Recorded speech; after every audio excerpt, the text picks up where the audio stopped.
Hello tonight. We walk through mist-draped mountain paths in Korea, the cold morning air nipping at your cheeks as pine trees sway gently above. You step softly across stones slick with dew, following a winding trail where birds call to each other through the silence. The scent of wood smoke lingers from a distant fire, and your breath clouds in front of you. Ahead, through the thinning fog, a small hut appears, weathered, still, and waiting. Inside, a Korean hermit, with eyes like mountain pools, sits cross-legged before a small fire. He doesn't greet you in words. He only gestures for you to sit. And in that moment, without fanfare, your journey begins not with answers, but with the space to breathe. You probably won't survive this. Life, I mean. It has a 100% fatality rate. And yet, here you are, searching for meaning in the mist.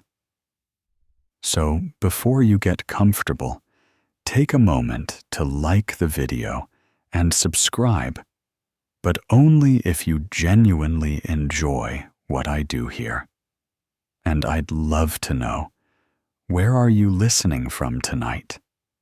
And what time is it there? Now dim the lights, maybe turn on a fan for that soft background hum, and let's ease into tonight's journey together.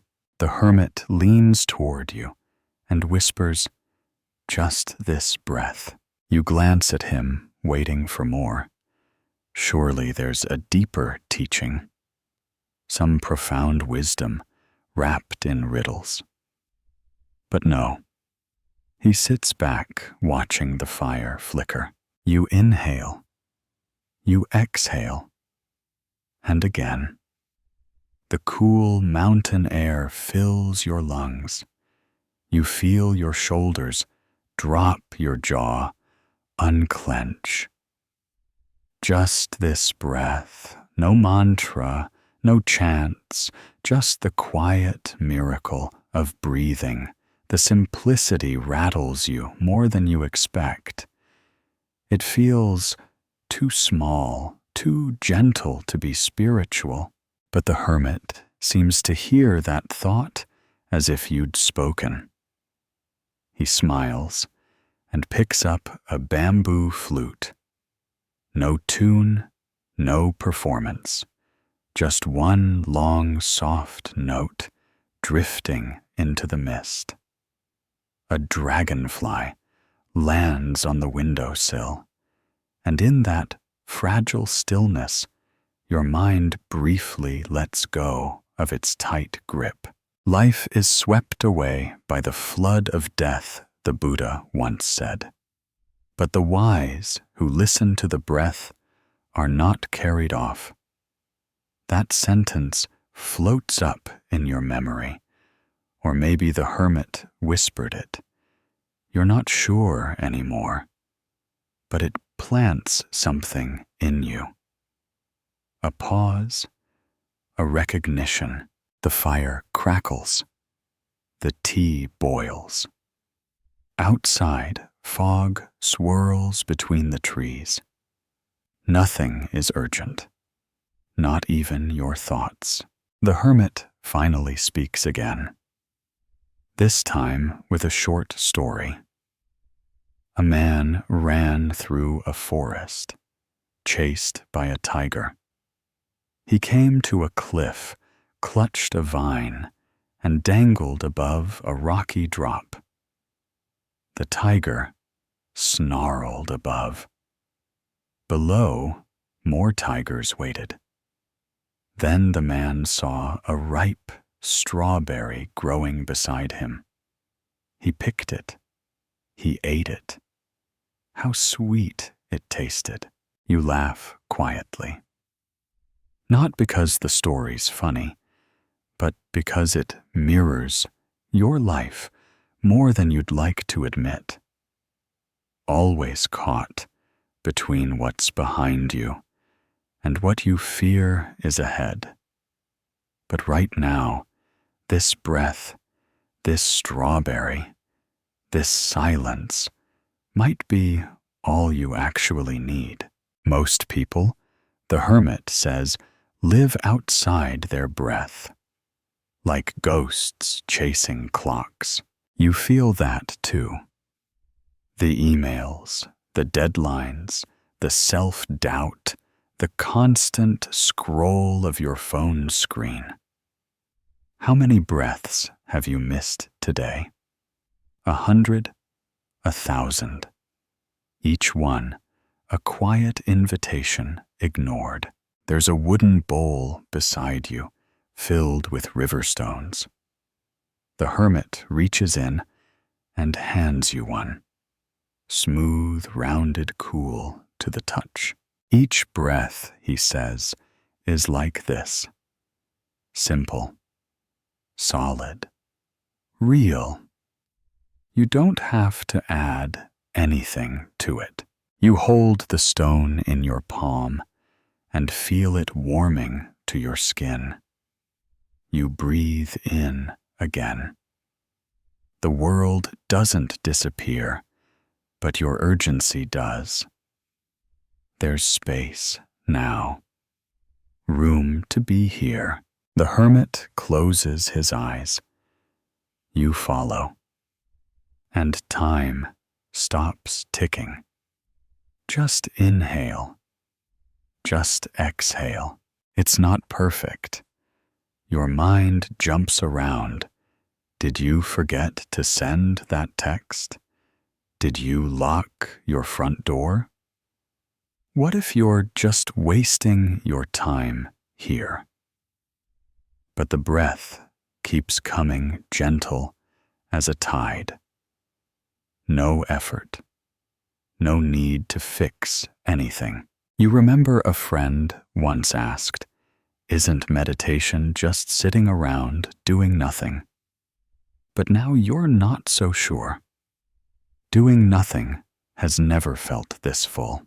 Most people try to climb mountains, the Hermit says softly, but few sit still enough to hear the mountain breathe. A hawk circles overhead outside. The mist is thinning. Somewhere in the valley, a bell rings soft and low. And you begin to wonder, not as a puzzle to solve, but as an opening into the present. What if everything you're searching for is already inside this breath? No one answers. There's no need. You breathe again. Just this breath. You wake before dawn, though you're not sure you ever truly slept. The mountain hut creaks with the shifting of cold timbers, and outside the forest stirs. A soft wind moves through the pine needles like whispered secrets. The Hermit is already awake, crouched beside the small fire, coaxing life from glowing coals. He glances at you, nods, and points toward a cast iron kettle beginning to steam. There will be tea. You sit across from him. No words, not yet.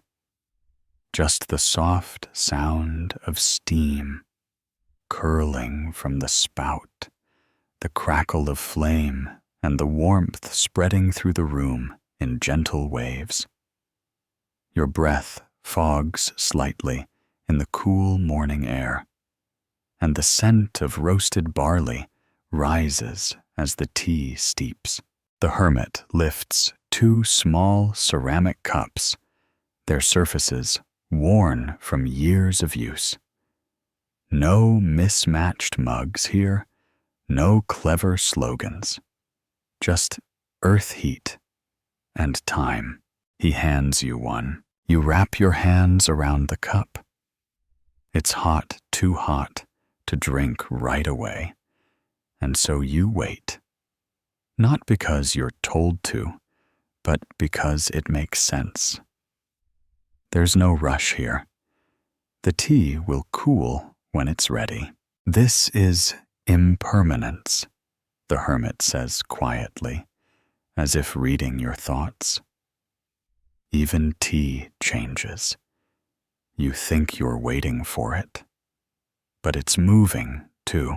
The steam swirls between you, rising, fading gone. You watch it, and something stirs, an old memory of rushing, of chugging coffee between meetings, spilling it on your shirt, cursing under your breath. But this cup of barley tea asks for reverence. Nothing you hold will stay. The hermit continues. Not warmth, not pain, not even this breath. You sip finally. It's earthy, comforting, simple. No honey, no lemon, just roasted grain and water, the way monks have made it for centuries. Somehow it feels enough. The hermit smiles. A woman once asked the Buddha, "Why does life hurt so much?" He replied, "Because you believe it should not change." You let that sink in as a big breath passes. There's a story the hermit tells, quiet and slow. Once, a rich man built a house at the edge of a cliff. He filled it with treasures, fine wood, silk, bronze statues. Every morning, he checked that nothing had been stolen. One night, wind and rain eroded the cliff, and the house slipped into the sea. The man stood on the edge, crying not for the house, but because he had never really lived in it. He was too busy guarding it. You stare into your tea, the story lingering. What have you guarded too tightly? What have you held so close that you forgot to enjoy it? A pine cone falls on the roof with a soft thud. The fire pops. Clinging, the hermit says, is like hugging smoke. The tighter you hold, the faster it slips through. And yet, clinging feels safe, doesn't it? Whether it's clinging to youth, to success, to relationships that no longer grow. There's something in you that wants to hold on. You've been told that love means holding on, that happiness means having more, that peace means control. But here, with a cup of tea and a steady breath, something else whispers. What if letting go is not a loss, but a return? Outside, the sun peeks through the trees. Its light moves across the wooden floor, slow and golden. Dust motes dance like stars in slow motion. Time here doesn't stop. It simply stops pushing you. You remember a time you lost something, a job, a friendship, a version of yourself. And it felt like the end. But didn't something always grow in that space? Didn't some part of you expand where the holding had collapsed? You sip again. The tea's cooler, now still good, but no longer what it was. And that, too, is okay. Even this tea, the hermit says, is practicing dying. He laughs softly, not cruelly, but like someone amused by the honesty of the world.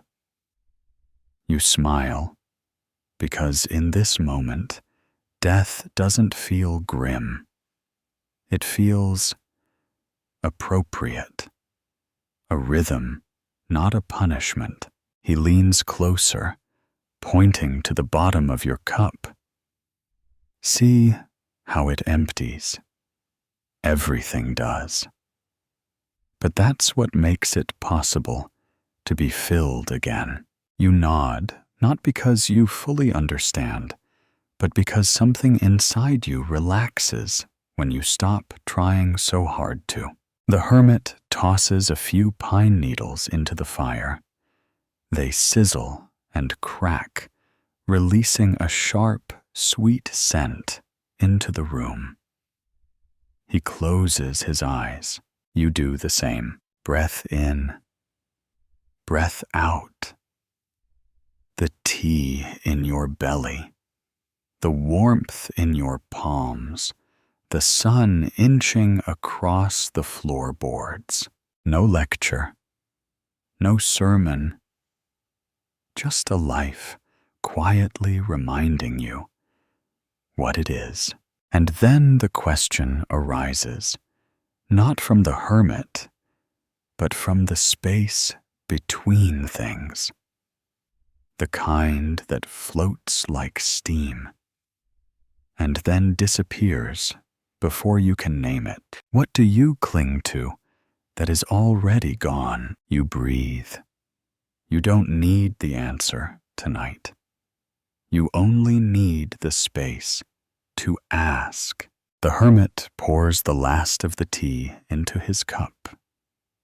He doesn't offer more, and you don't need it. Your hands are warm. Your heart is quiet. And this breath, this one, is enough. The sun has risen fully now, though its light still filters through the trees in soft, scattered beams. You step outside with the hermit, the tea warming your belly, and feel the breeze brush across your face like a gentle hand. Pines rise like pillars around the hut, swaying just enough to remind you that even trees move with time. You follow the hermit along a winding footpath strewn with needles, moss, and little stone markers worn down by years of quiet passing. He walks without urgency, his sandals scuffing softly. You match his pace. There's no need to arrive anywhere quickly. There's no destination, but presence. The wind weaves through the branches above. You pause. It almost sounds like voices, whispers in a language you almost understand. The hermit tilts his head and smiles. Wind through the pine needles, he says, is the sound of things passing that never truly leave. You walk a bit further until the path opens to a small clearing. In the center, a flat stone and a wooden bench bleached from sun and rain. You sit. The hermit stays standing. There was once a monk, he begins, who followed his master for 20 years, learning scriptures, meditating day and night. He became famous in the nearby villages. People sought him for advice. They brought him gifts and praise. You listen, brushing a bit of dust from your sleeve. But the hermit continues. When the old master was near death, he called his student close and asked, "Who are you?" When no one is looking. Who are you? When you stop being the monk they see. The student could not answer. His titles, his robes, his reputation, none of them could speak for him. A jay flits down from a branch and hops across the clearing, bold and curious. The hermit watches it for a moment before turning back to you. "You carry many names," he says softly. "Student, parent, partner, worker, success, failure. But none of those breathe for you." You sit with that. It stirs something uncomfortable. Identity is like a coat you forget you're wearing until someone points out the weight of it. The wind stirs again. You think of the monk stripped of title, asked to answer a question no praise can answer. Even now, the hermit says gently, "You're wondering who you'll be after this retreat, after this breath. But who are you without needing to become anything at all?" You don't answer. You're not sure how. You watch a pine cone roll across the dirt. The hermit picks it up and holds it out. "What is this?" You hesitate. "A pine cone," he nods. "But is it also a seed? Is it a tree? Is it forest fire, fuel, bird food? What it is depends on what you need from it." You take the pine cone, feeling its rough scales. What have people needed you to be? What have you told yourself you are over and over just to make sense of the world? Sometimes, he says, it's not the world that weighs you down. It's the masks you've forgotten to take off. A faint bell rings from somewhere deeper in the woods. Or maybe it's just in your memory. You're not sure anymore. But its tone lingers soft as breath, light as the wind. The Buddha once said, "With our thoughts we make the world." And that truth has a strange echo today, sitting here beneath the pine trees. You've thought yourself into so many shapes, useful, tired, unlovable, important. But what remains when the thought softens? The hermit gestures toward the sky. The sky doesn't argue with the wind. It doesn't resist the cloud or cling to the sun. It just is. You look up. Clouds drift lazily overhead, shapeless and content. He sits beside you, now cross-legged on the stone. There's a Korean folk tale, he says, about a spirit who lived in the mirror. Each time someone looked into it, the spirit took the shape of their fear. One day, a young girl stared into the mirror and saw nothing, just herself.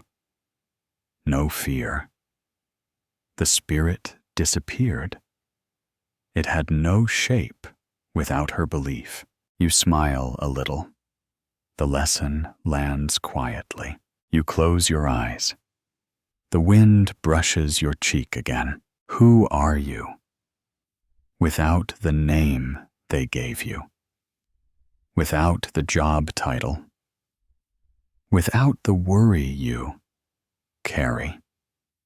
Like armor, the silence doesn't answer, but something inside you exhales. Something inside you knows. You breathe. The trees breathe. The wind moves on, and this breath, just this one, is unburdened.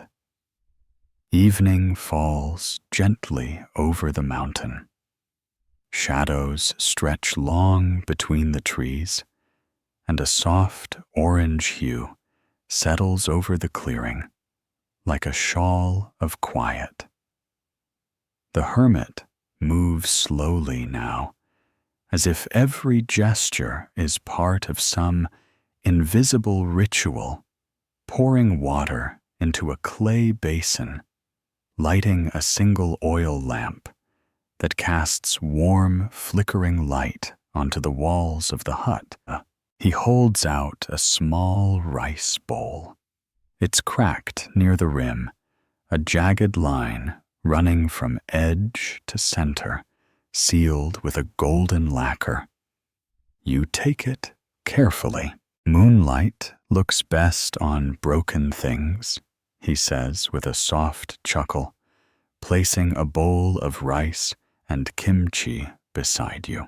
You sit legs folded under you, watching the way the lamp light dances across the gold-veined bowl in your hands. Its imperfection doesn't ruin its beauty, it makes it.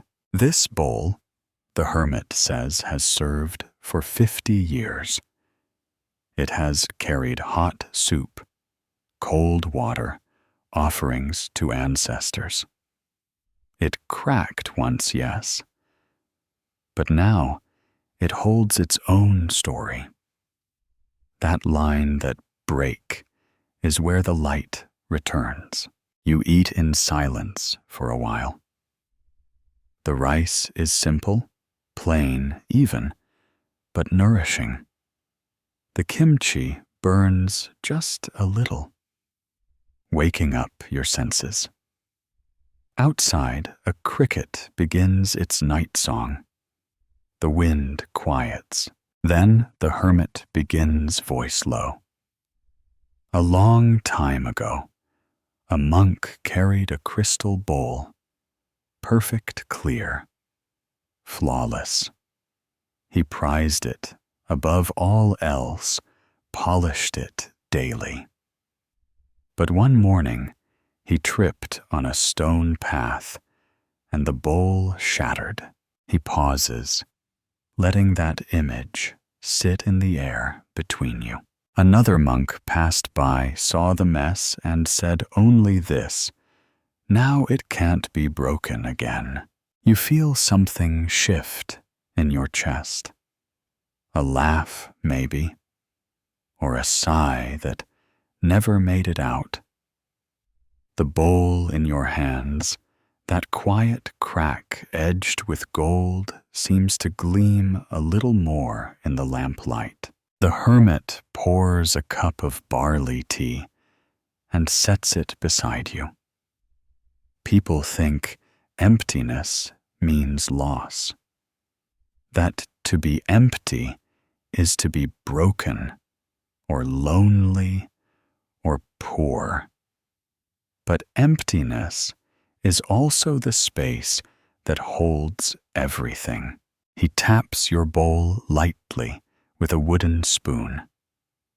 A soft ringing hums through it, high and clear. If it were full already, he says nothing new could enter. You close your eyes, sipping your tea. The taste is round, deep, a little smoky. You think of your own cracks, the griefs that reshaped you, the disappointments that taught you more than success ever did. You've spent so long trying to fix them, hide them, or carry them without flinching. But maybe, just maybe, they're where the light gets in. The Buddha once said, "Form is emptiness, and emptiness is form." You never really understood that. But tonight, sitting in silence, rice bowl warming your hands, that line begins to blur. The hermit refills your tea. You thank him with a nod. He leans back against the wall and lets the quiet settle like snow. "There's a lake," he says finally, "near my childhood home. In winter, it freezes over. Hard, cold, empty of movement. But beneath the ice, fish still swim. The water still flows. Stillness is not the absence of life. It's just a different rhythm. You breathe that in. The warmth of the tea, the cool air, the stillness around and inside you. You begin to feel it, not as absence, but as presence unburdened. Most people, the hermit says, try to fix the crack to restore the bowl to what it was. But the old potters knew repair with gold. Let the wound shine. Don't hide the story. Honor it. You look at the bowl again. You wonder, what if you treated your own heart that way? What if you let it shimmer? Cracks and all. Is emptiness really empty? Or is it the space where light waits to enter? Outside, the moon has risen. It rests just above the treetops, full and calm, like a watchful eye.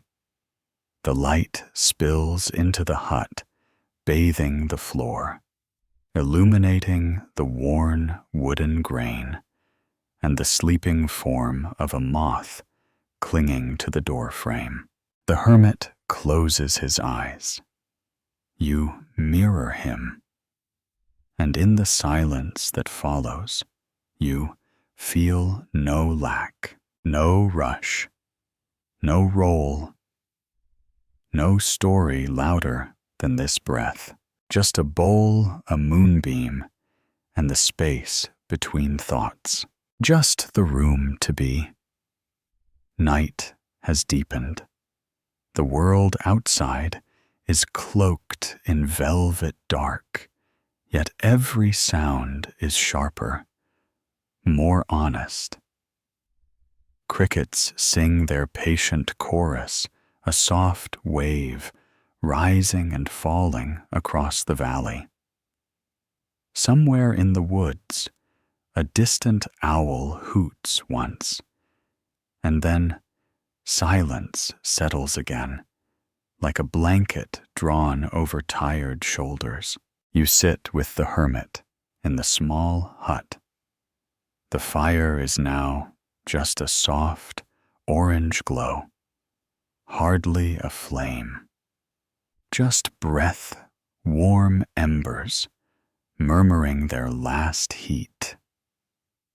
The oil lamp has been blown out. Only the moonlight spills across the floor, now pale and slow. Neither of you speaks for a long time. There's nothing to say. You're learning that not every silence demands to be broken.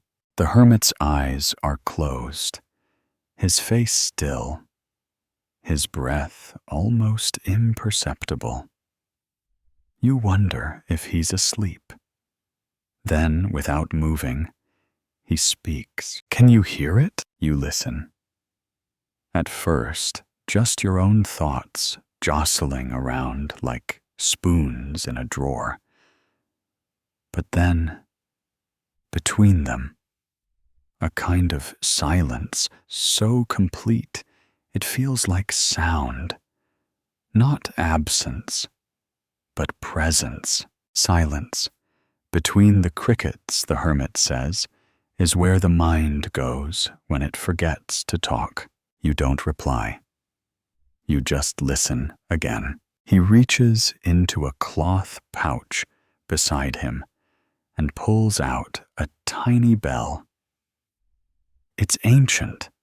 It's bronze, greened with age. He holds it up, breathes in, and does not ring it. Stillness. He sets it gently down between you both. There's a story, he says quietly, of a temple high in the clouds where a bell hangs in the rafters. It has not been rung in 300 years. Yet monks say it rings each time someone truly understands silence. You smile just barely. Not from humor, but recognition. Because you know what he means.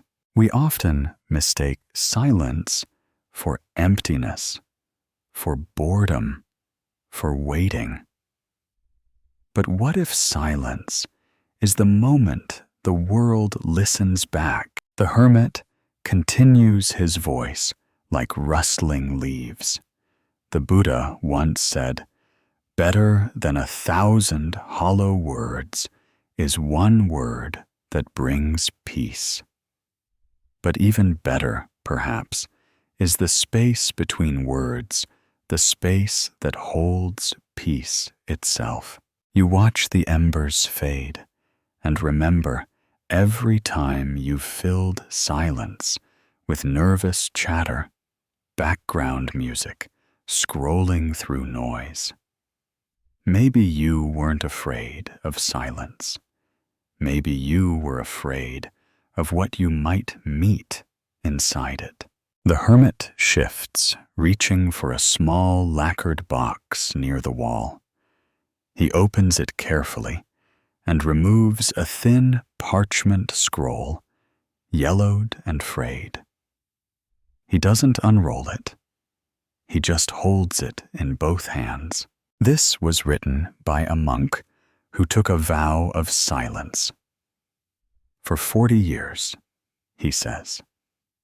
When he finally spoke, he wrote only one line: "The bell rings when no one strikes it."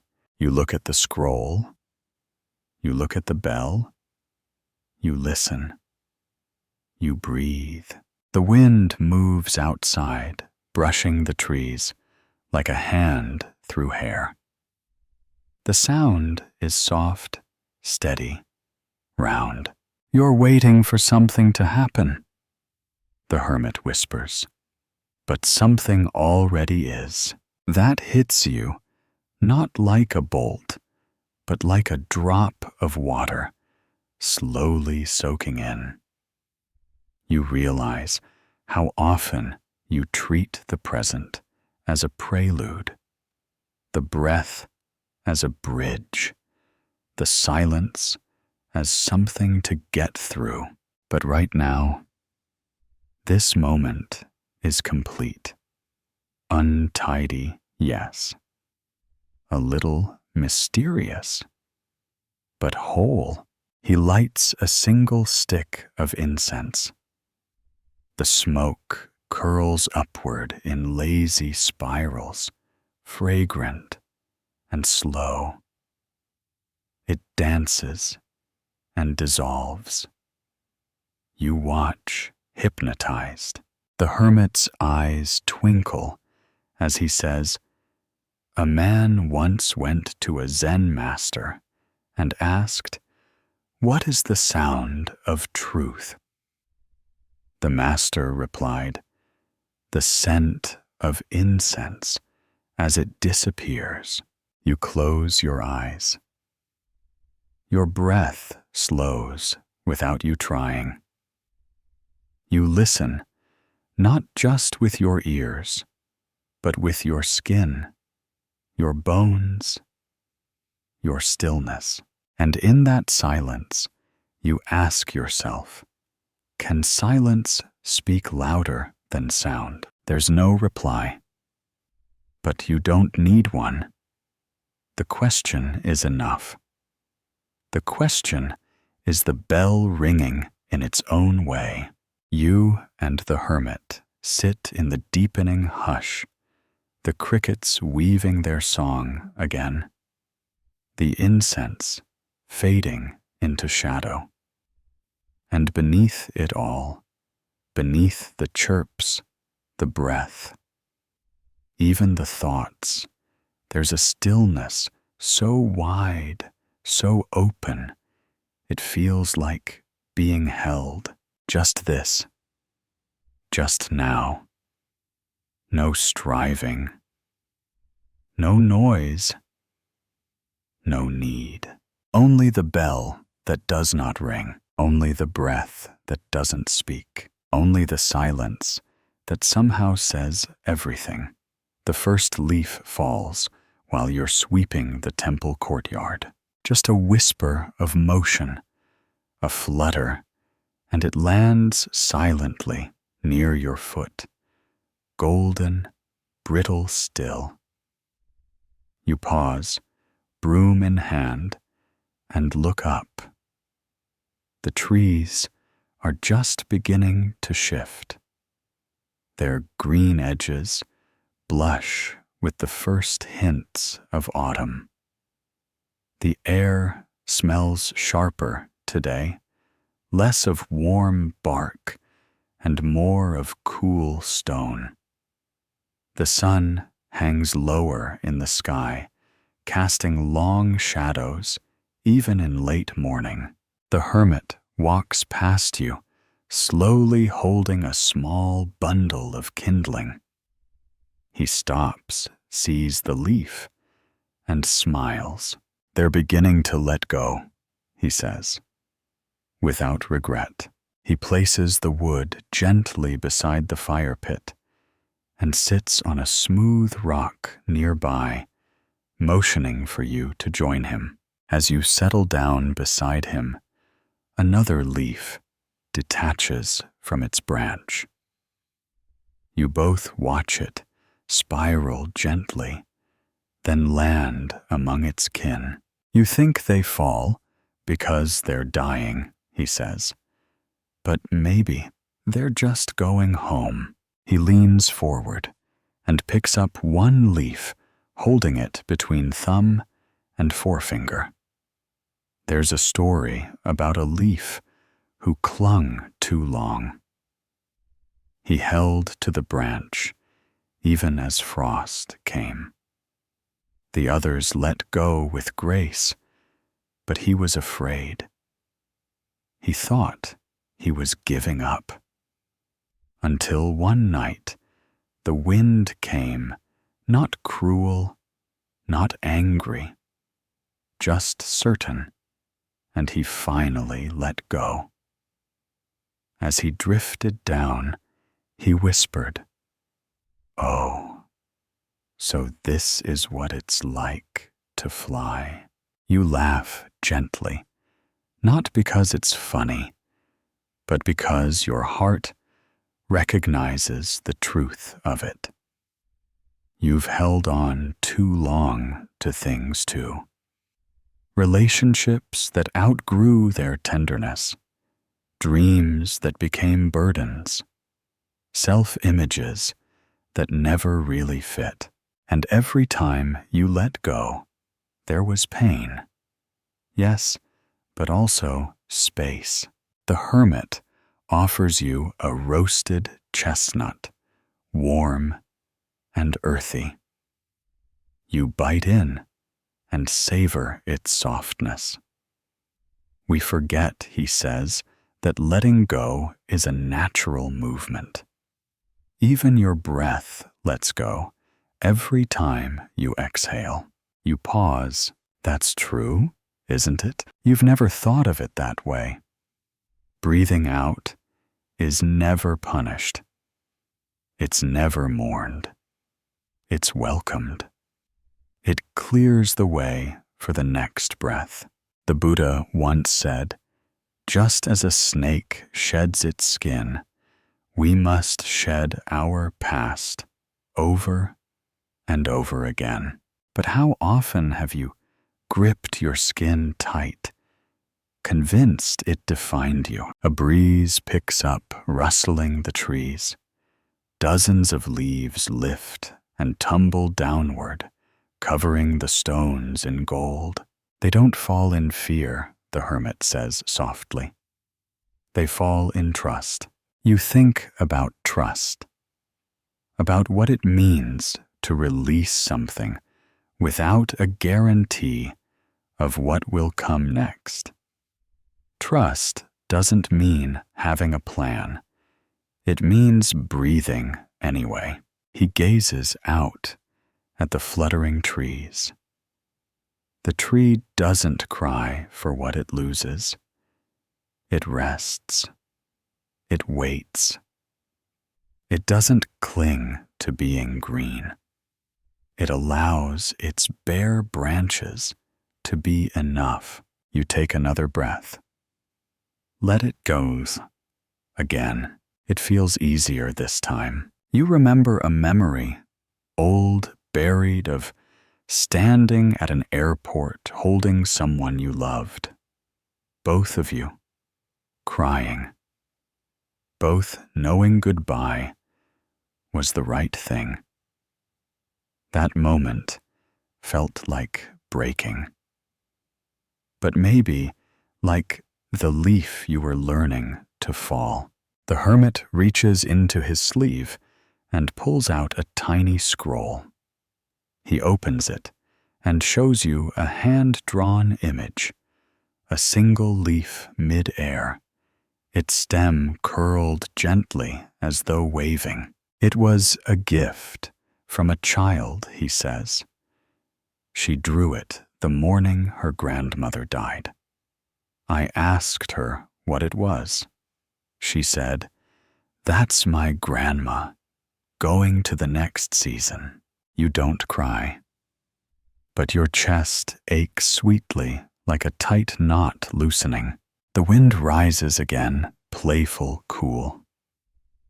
A flurry of leaves twirls upward as if dancing one last time before resting. And somewhere in all this softness, a question comes. Not to demand an answer, but to hold you like a blanket around the shoulders. Is letting go truly a loss? Or is it the beginning of return? You sit a while longer, watching the trees undress themselves without shame. You close your eyes and feel the breeze brush past your cheek. One breath in, one breath out, one leaf floating gently down. Morning breaks with a hush.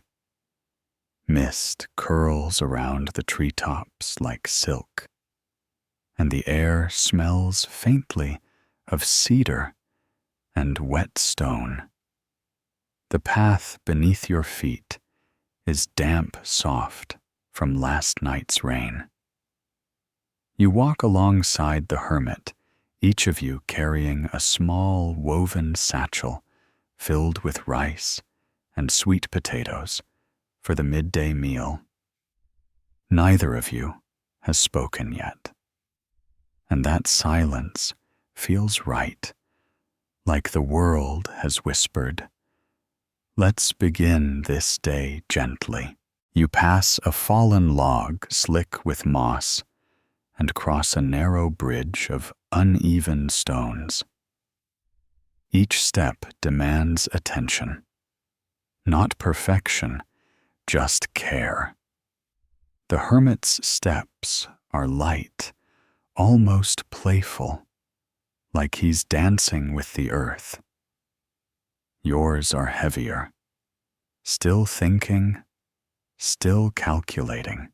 He notices. You're still trying to get somewhere, he says with a chuckle, even when there's nowhere to go. You stop unsure if that was a question or a comment, but he keeps walking. After a while, the trees open up into a wide clearing where grass grows wild and yellow. In the center, a single stone path leading to a bell tower. The bell hangs unmoving, wrapped in thin vines. The hermit stops. He looks down at your feet, then back at you. Let's talk about walking. You shift your weight, half smiling. I'm not doing it right. He grins. You're doing it like a person who thinks the path is more important than the step. He turns toward the bell and begins walking in a perfect circle. Slow, deliberate. His feet kiss the ground. He places each step with presence, like he's bowing to the earth itself. Once, he says, there was a young monk, eager, restless. He asked his teacher how to find enlightenment. The teacher handed him a broom and told him to sweep the same circle in the courtyard every day. You imagine this monk, frustrated and confused, circling like a fool. After many years, the monk grew tired of waiting. The hermit continues. One day, he stopped and cried out, "Why do you waste my time with circles?" And the teacher said, "What makes you think you weren't moving? You're quiet. A wind moves through the grass, bending it in soft waves." We all want progress, the hermit says. We want arrival.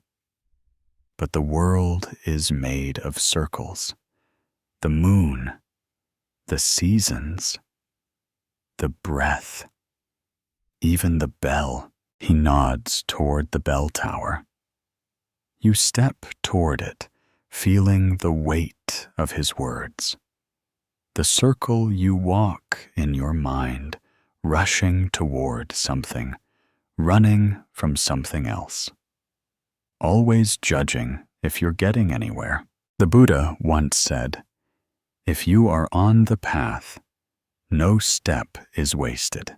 You stand beneath the bell now. It's massive, ancient. Moss has grown over its carved surface, but you can still see symbols. Waves, clouds, birds. You reach up, but don't touch it. You're not ready. Not yet. The hermit joins you. Do you think a path needs to lead somewhere? He asks. You think for a moment. Isn't that the point? Sometimes, he says, gently, the point is to become the path itself. You remember city streets, train stations, career ladders, plans stacked like staircases, always trying to arrive. But maybe you've forgotten what it feels like to stand still and belong to the moment. The hermit begins to walk again, this time around the bell tower. A slow circle. You follow, step by step, matching his rhythm. It's not easy at first. Your mind keeps jumping ahead. When will this end? What does this mean? Should I feel something? But gradually, the noise fades. You begin to feel the way your heel meets the ground, the shifting of your balance, the way your breath rises and falls with each step. The birds overhead, the sun peeking through the trees. One step, then another, and something changes. You're no longer walking to arrive. You're walking to be. The hermit stops. He looks at you, not with expectation, but with kindness. What makes a path true, if not direction? The question lands softly, like a feather on your shoulder. And it stays there, light, but impossible to ignore. You sit at the edge of the clearing, your breath still deep from the walk. The bell overhead remains silent, yet somehow it's already rung something inside you. Maybe you've circled 1,000 times, through grief, through change, through longing.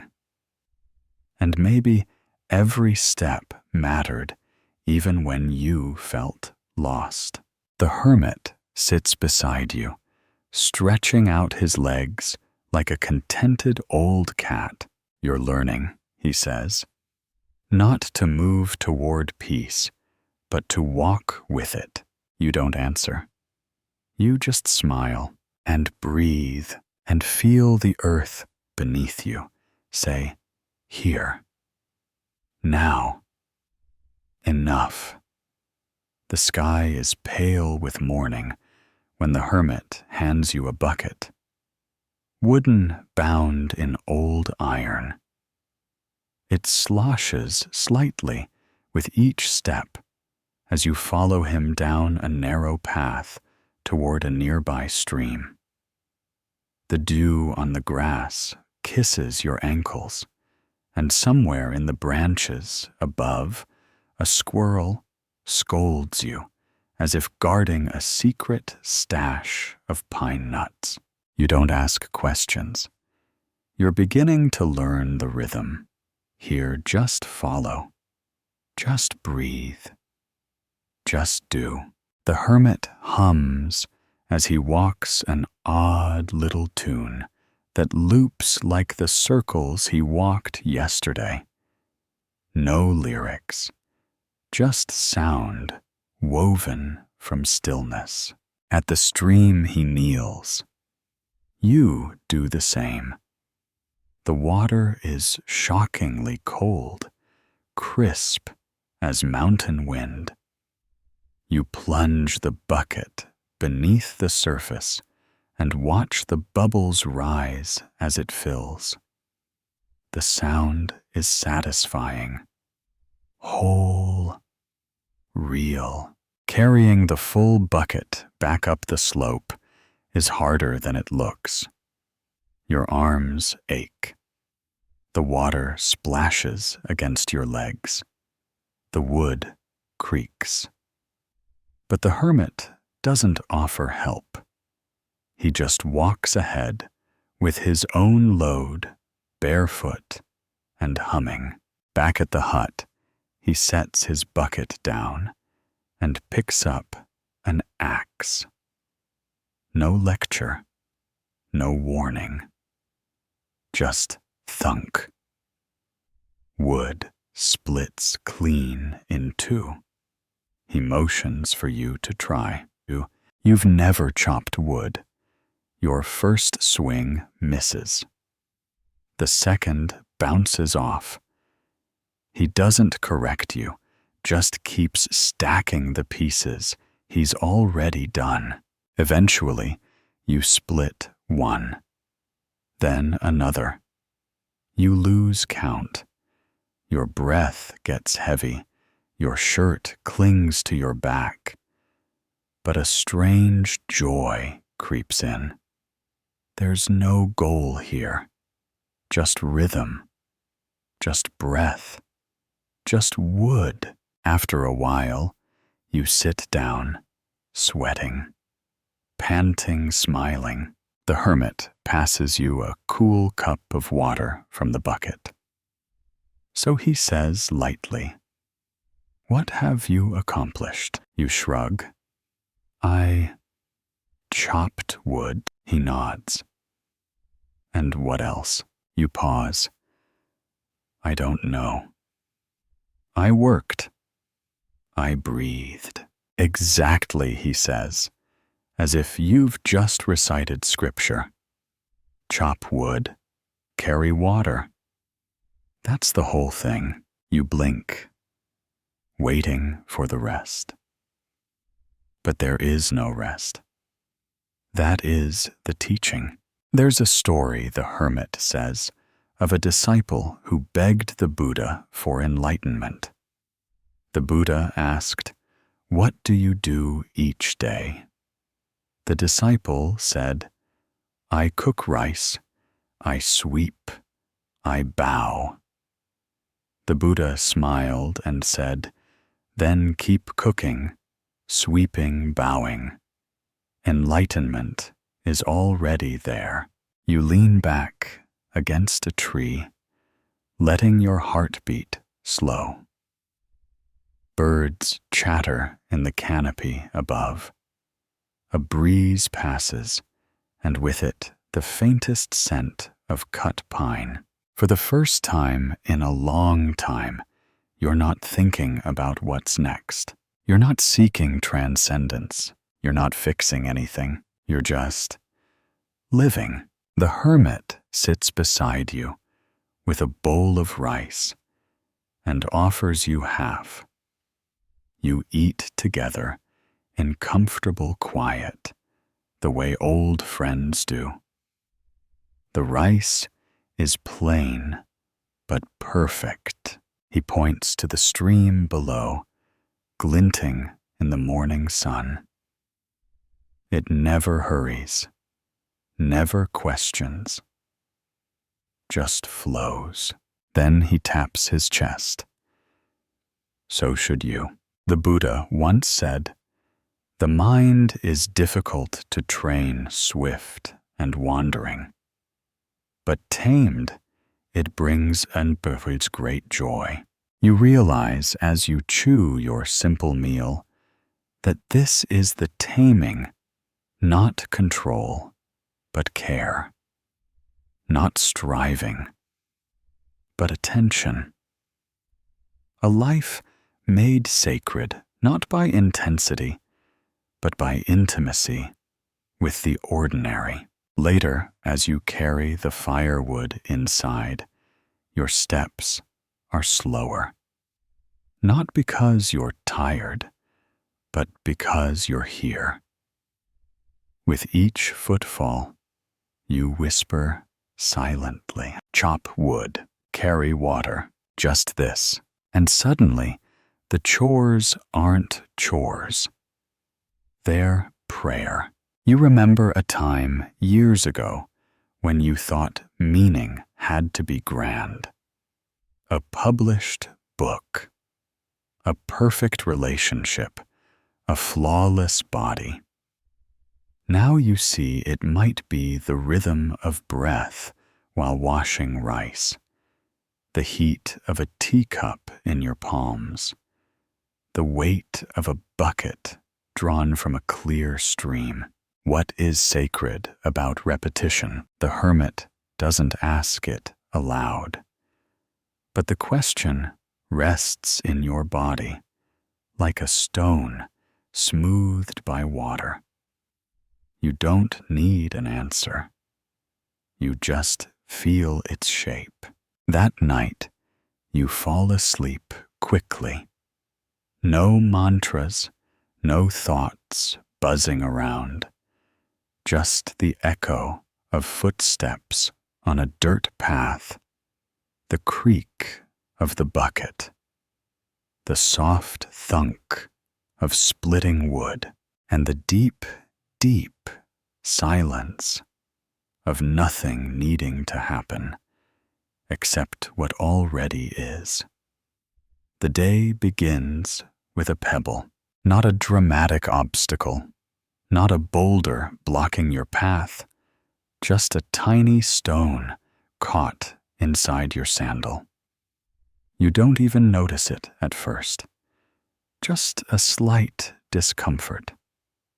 A tick, a whisper, a sensation that something isn't quite right. You walk a few more steps, and now it's impossible to ignore. a sharp little jab with each footfall. Annoying.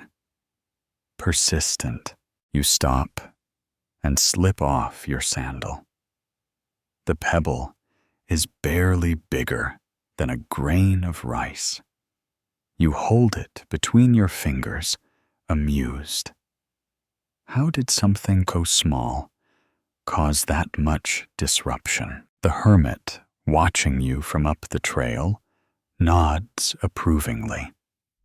That's the teaching for today, he says, as if you've just uncovered a hidden scroll of wisdom. You raise an eyebrow.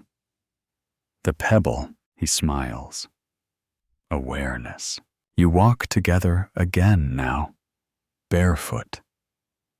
The forest floor is soft with fallen leaves, and the earth gives beneath your feet. The world feels sharper, richer. You hear the call of a distant bird, the rustle of a squirrel in the underbrush, the way the wind breathes through the trees.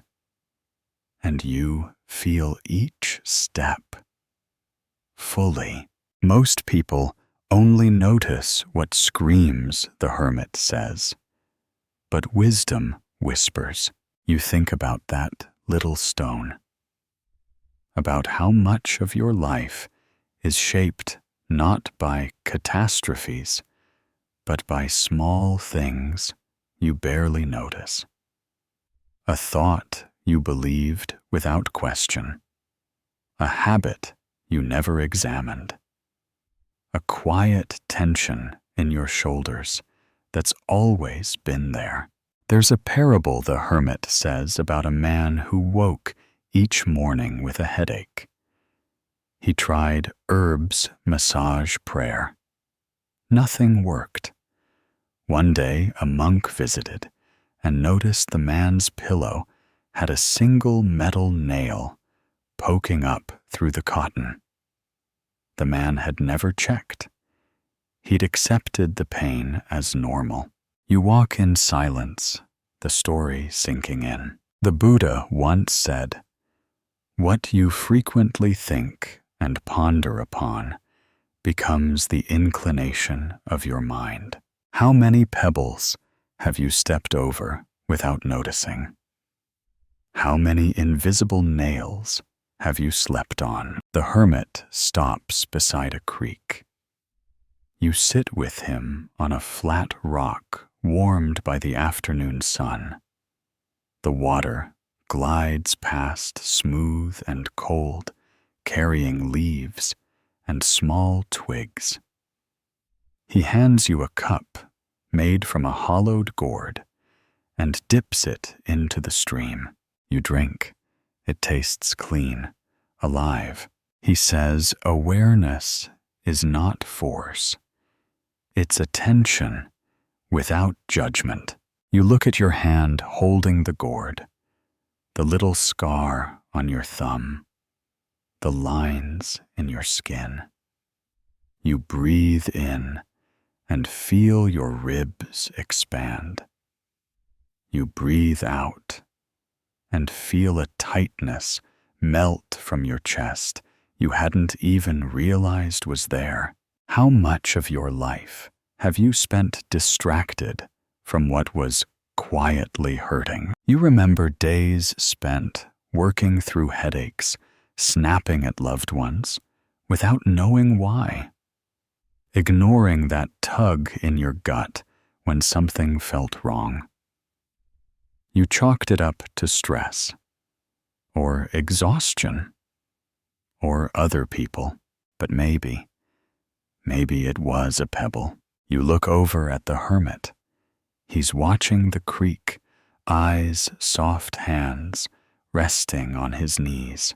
What are you not noticing that shapes your world? He asks gently, like someone offering you a key. It's not an accusation. It's an invitation. You let the question ripple through you, like the stream. And without trying to answer, you just sit. You listen. A bug lands on your wrist. You watch it twitch its tiny legs. You don't flick it away. You just see it. That's all. And somehow, that feels enough. Later, walking back, you notice more. The subtle pain in your ankle from an old injury. The way your mind tightens when you think about returning home. The sudden joy of a crow cawing overhead. The world hasn't changed, but you have. You reach the hut and remove your sandals. This time, you check them first. Not because you expect a pebble, but because now you look and you wonder, what else have I accepted as normal?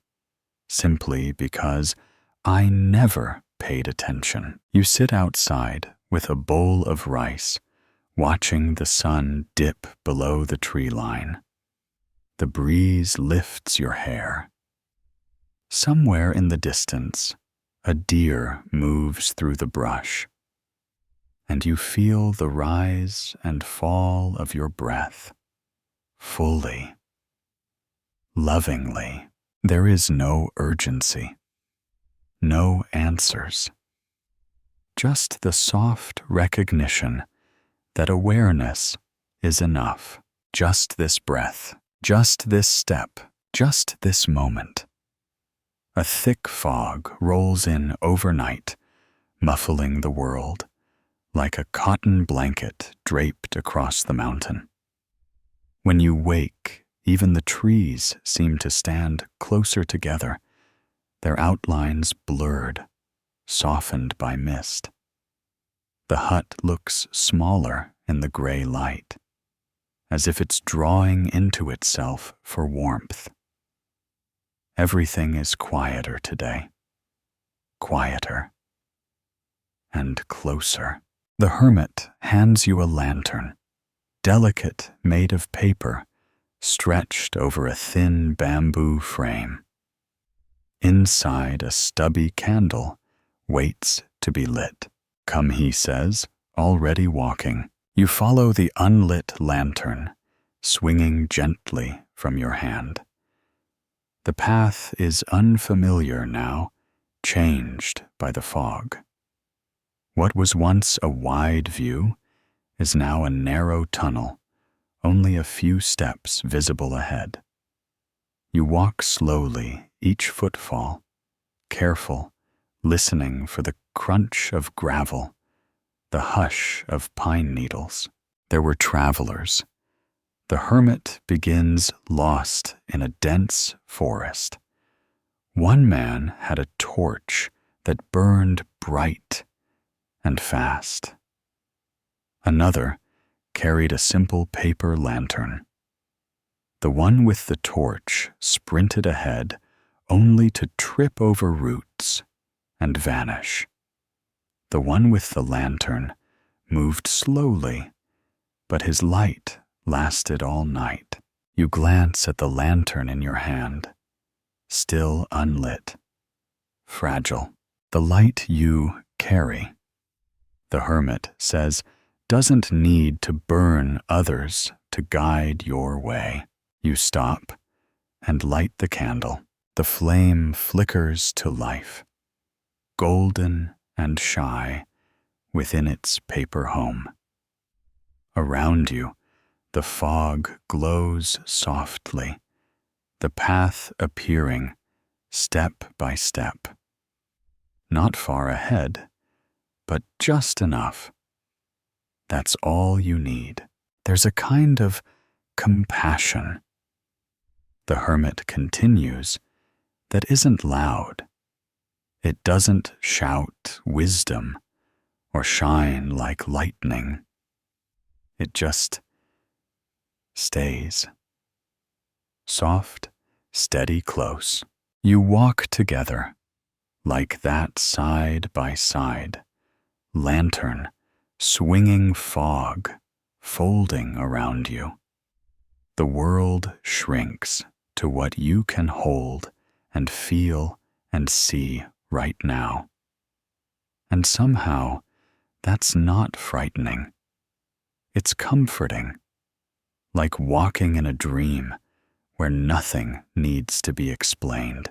The Buddha once said, "If your compassion does not include yourself, it is incomplete."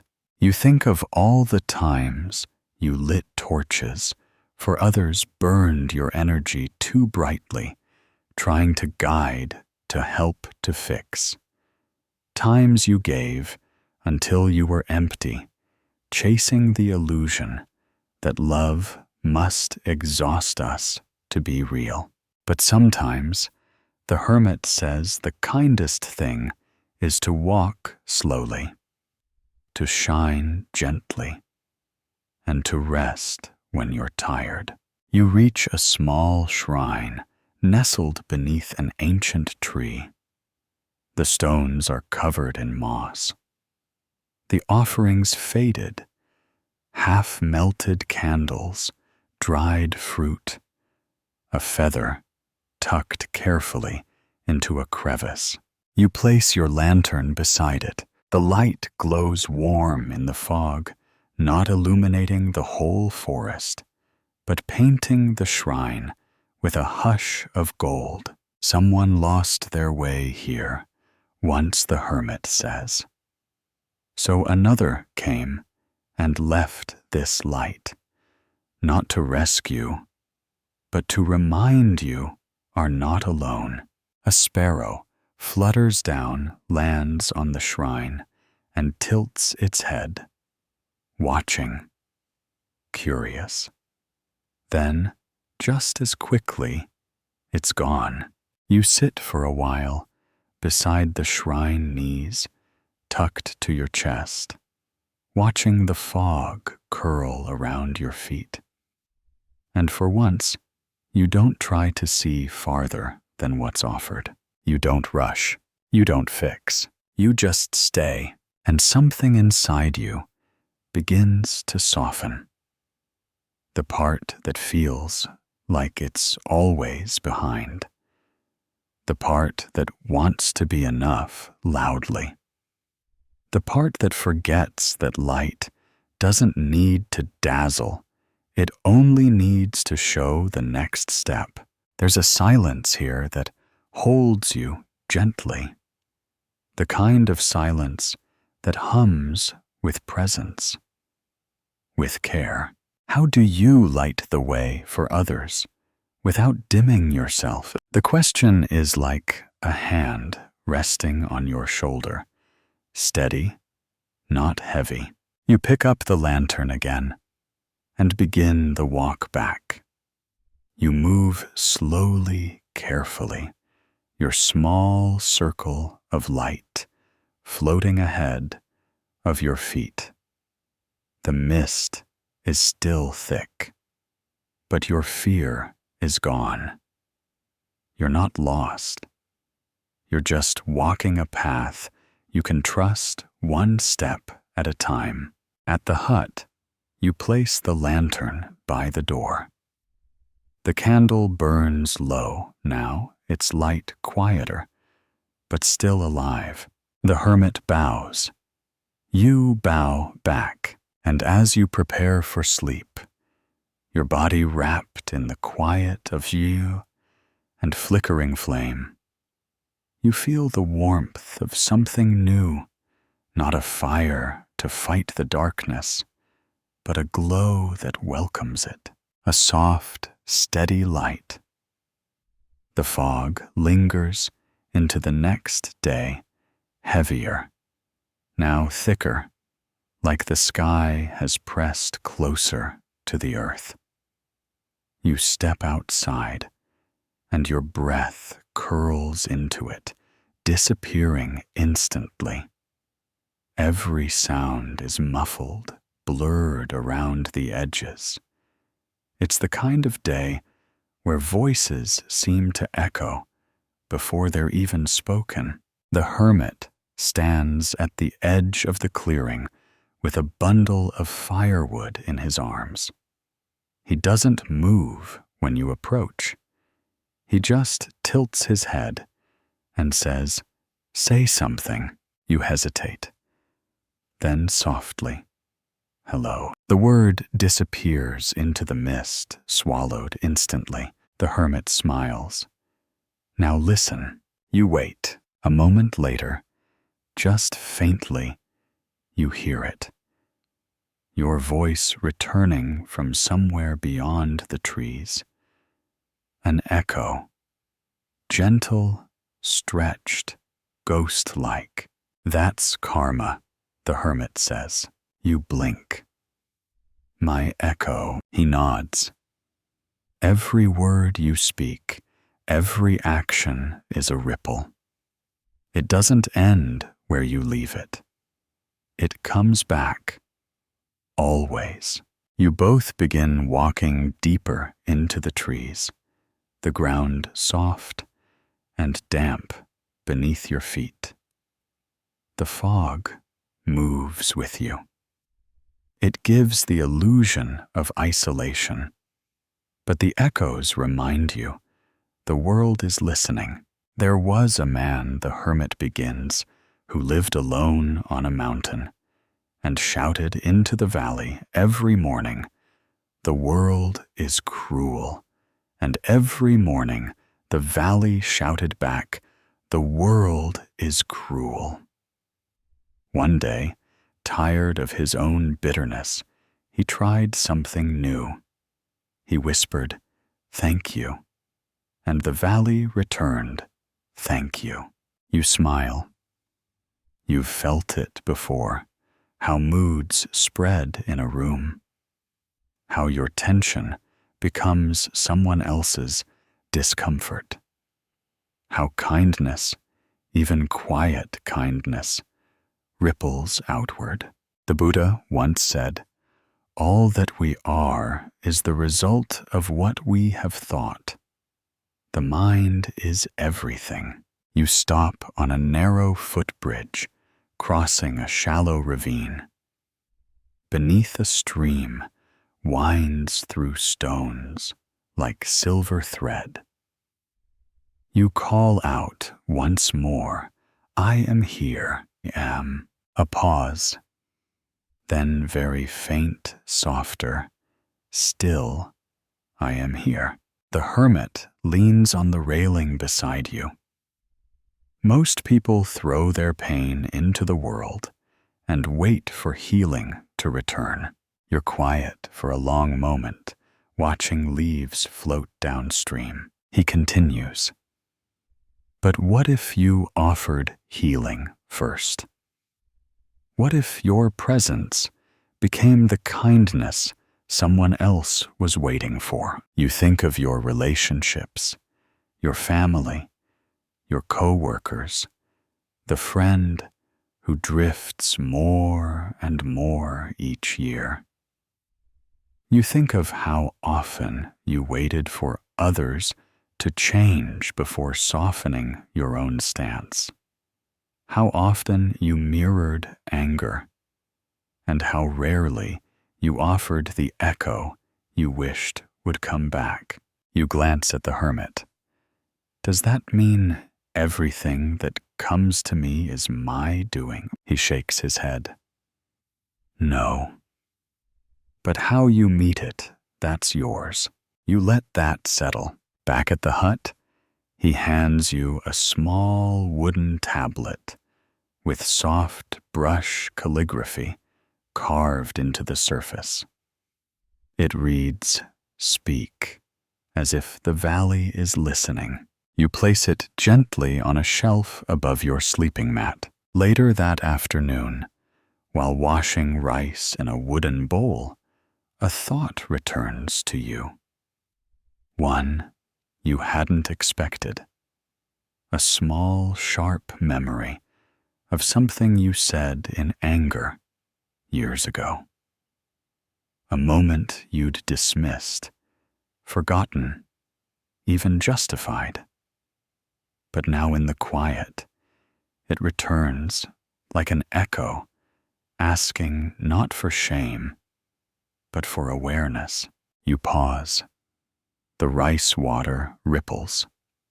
The sound of water swirling is the same as breath. And in that silence, you whisper, not aloud, but inwardly, I'm sorry, not for the echo, but for the stone you threw unaware of its ripples. The hermit enters the kitchen and places a hand on your shoulder. It's never too late to speak again, he says. This time from the heart. That night, you dream of a vast canyon. You shout nothing. You simply breathe. And the canyon breathes back.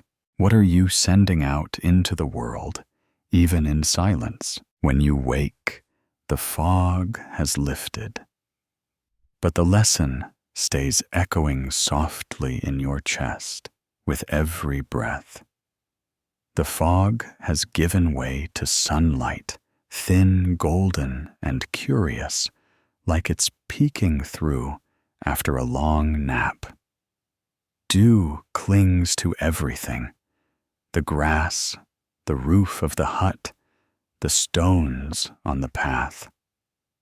You stretch your limbs sore in the most satisfying way. It's the kind of ache that comes not from strain, but from presence. From having been here, the hermit waves you toward the side of the temple roof, where he sits cross-legged, sipping from a chipped cup. Around him, a flock of sparrows dart and flit across the weathered tiles. They chirp, scuffle, hop sideways, and peck at invisible crumbs, completely ignoring both of you. You see them? The hermit asks, smiling, as one ruffles its feathers, like a tiny monk adjusting his robes. No agenda. No doubt. They just wake up and do sparrow. You laugh. Must be nice. He grins. You could be so lucky. One particularly bold sparrow lands beside your foot, eyes sharp, head tilted. Then it chirps, flaps once, and launches back into the air, gone like a thought you forgot to write down. They don't hold on, the hermit says. They don't plan. They don't label. They just begin. You watch the birds for a while, envious of their simplicity. They don't wrestle with purpose. They don't rehearse conversations in their heads. They don't think about how they should feel. They're not waiting for the right time to live. He continues. There's an old story about a master painter who asked a young student to draw a sparrow. The student spent weeks sketching wings extended, perched on branches in flight. The master saw them all and shook his head. Draw the sparrow as it is, he said. Not as you think it should be. You glance up at the birds again. Suddenly, they seem like little Buddhas, each one wholly committed to just this moment, not interested in being better, just in being. The hermit sets his cup down and says, "Beginner's mind." That's what it's called. You nod slowly. You've heard the term before, maybe in a podcast or yoga class, but here now, it lands differently. He explains, when the mind is full of "I know," it can't learn. But when it's fresh, curious, open, it's like the sky. no limit, no resistance. The Buddha once said, "In the beginner's mind, there are many possibilities.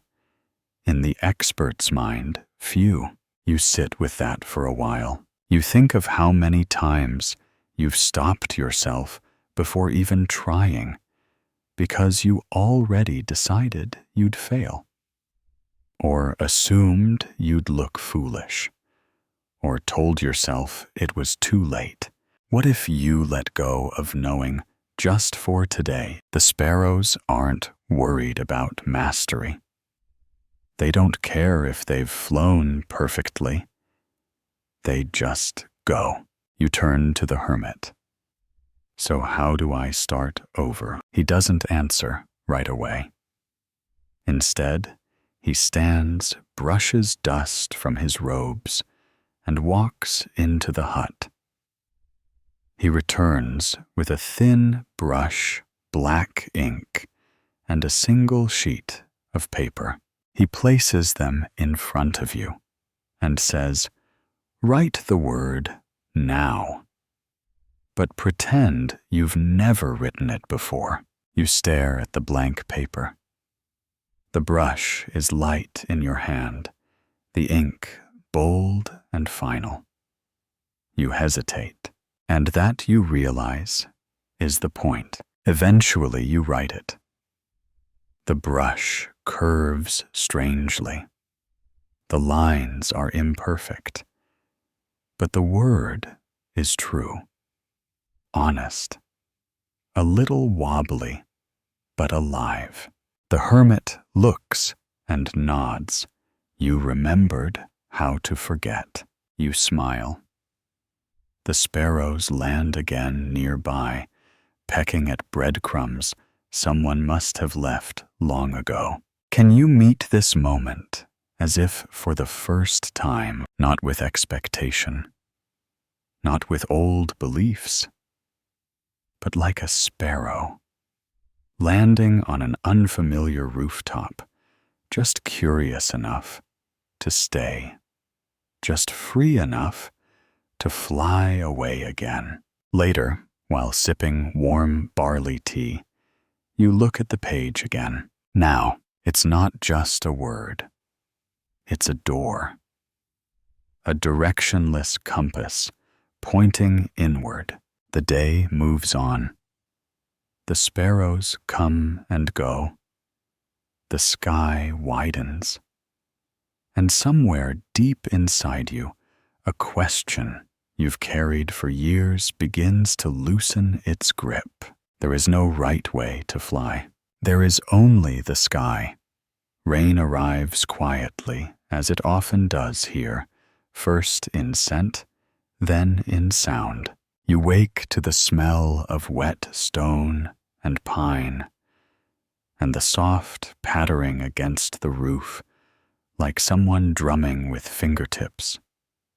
The air is cool and full of that earthy fragrance that only appears when the forest has been rinsed clean.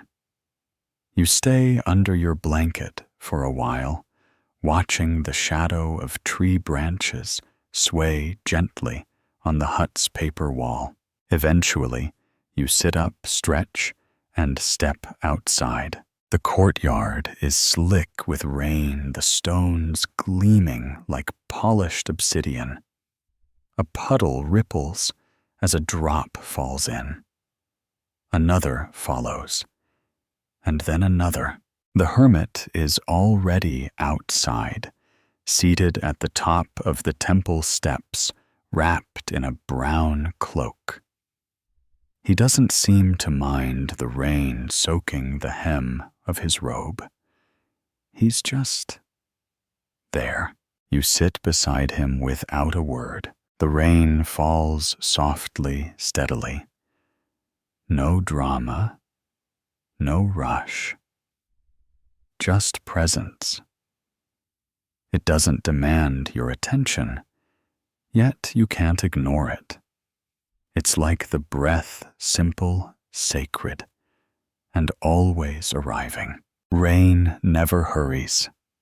the hermit says, eyes half closed. It touches everything in its time. You both watch it fall on the stone lantern, the roof tiles, the garden path.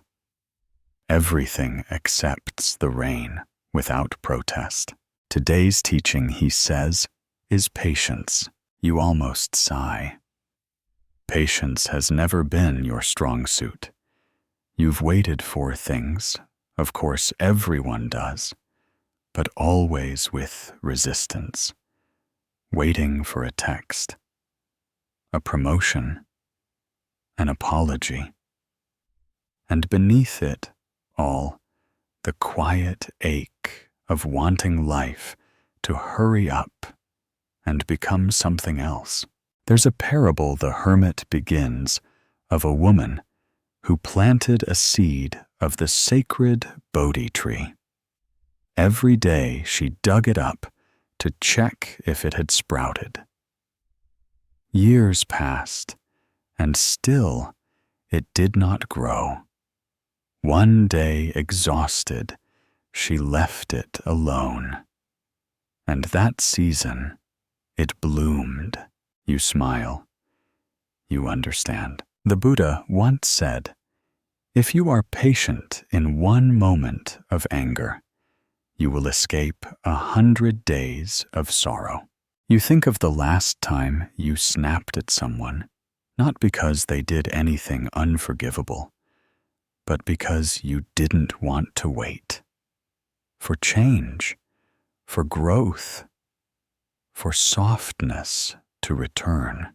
The rain continues. Some drops fall heavy, some barely touch the earth before vanishing. But none of them try to rush their landing. The hermit turns to you. What would happen if you trusted the time things take? You don't answer aloud. But the question unfolds inside you, like tea leaves in hot water. Later, you help gather rainwater in a clay basin. The ripples shimmer like silver fish. The hermit places a stone in the center of the basin. The ripples shift, then settle. He gestures. This is the mind. When impatient, even beauty distorts. But when still, it reflects the sky. You stare into the water. Your reflection wavers, then returns. You remember waiting for love to heal, for grief to end, for clarity to come in like a thunderbolt. But maybe none of those things can be rushed. Maybe they need rain, time, the quiet growth that happens underground. Can you be still while the rain passes? Not waiting with tension, but waiting with trust. You spend the day inside, watching, listening. Even the insects seem slower. The birds tuck under branches, not out of fear, but faith. By nightfall, the rain lightens to a mist. The scent of wet earth deepens. The fire crackles in the hearth. The hermit hands you a cloth to dry your hair and a bowl of hot soup ginger and mushroom steam curling up like incense. You hold it in both hands. You don't drink right away. You just feel the warmth. You let it arrive. And in the silence, as rain taps gently on the roof, you realize patience isn't waiting. It's allowing. It's resting in the space between. Snow. You hadn't expected it. You step outside in the early morning, and everything is changed. The forest is hushed, covered in a fine layer of white that rests gently on every branch, every roof tile, every stone.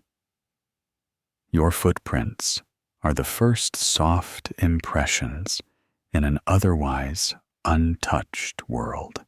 It doesn't feel cold, not yet, just still, sacred, as if the mountain has taken a deep breath and paused, offering you a single perfect moment. The hermit is already moving slowly, wrapped in layers. He beckons you silently, and you follow him up a narrow trail behind the hut. The path twists between trees, now dressed in white robes, their limbs bent under the weight of quietness. There's a tension in your chest today. You don't know why. Perhaps it's the stillness. Perhaps it's something older. The hermit stops, suddenly crouches, and points to a set of footprints crossing the trail. Fox tracks neat, precise, almost dainty. They wander for a few feet, then vanish into the trees. He traces the shape of one with his finger. They always look so certain, he murmurs. But even the fox doesn't know where it's going. It just follows its nose. You walk in silence for a while longer. The only sound is snow shifting beneath your boots, and the occasional creak of a tree stretching under its winter coat. Eventually, you reach a clearing where the snow is untouched. The hermit sits on a fallen log. You sit beside him. There's an old Zen story, he says softly, about a master who wrote a single word on a slate every morning, truth. But by evening, it always melted away with the mist. One day, a student asked why he bothered writing it again and again. He pauses, brushing snow from his sleeves. The master said, "Because truth doesn't leave a trail. It must be found fresh each day." You look at the snow-covered ground. The fox's tracks are long gone now. The world has returned to blankness. A clean page. You think of all the stories you tell yourself about who you are, what your life means, what others have done to you. These stories have weight. They feel like truth. But maybe they're just footprints in fresh snow, destined to disappear. The Buddha once said, "What is real is not bound by past or future. It is not found in words, but in direct seeing." You stare at a snow-covered branch, the way the sun catches the crystals, and for a moment you understand. Then it's gone. The hermit scoops up a handful of snow and lets it melt in his palm. Illusion isn't always deception. Sometimes it's just a story we've told too often to question. You nod. You think about who you were before the heartbreak, before the success, before the labels and expectations.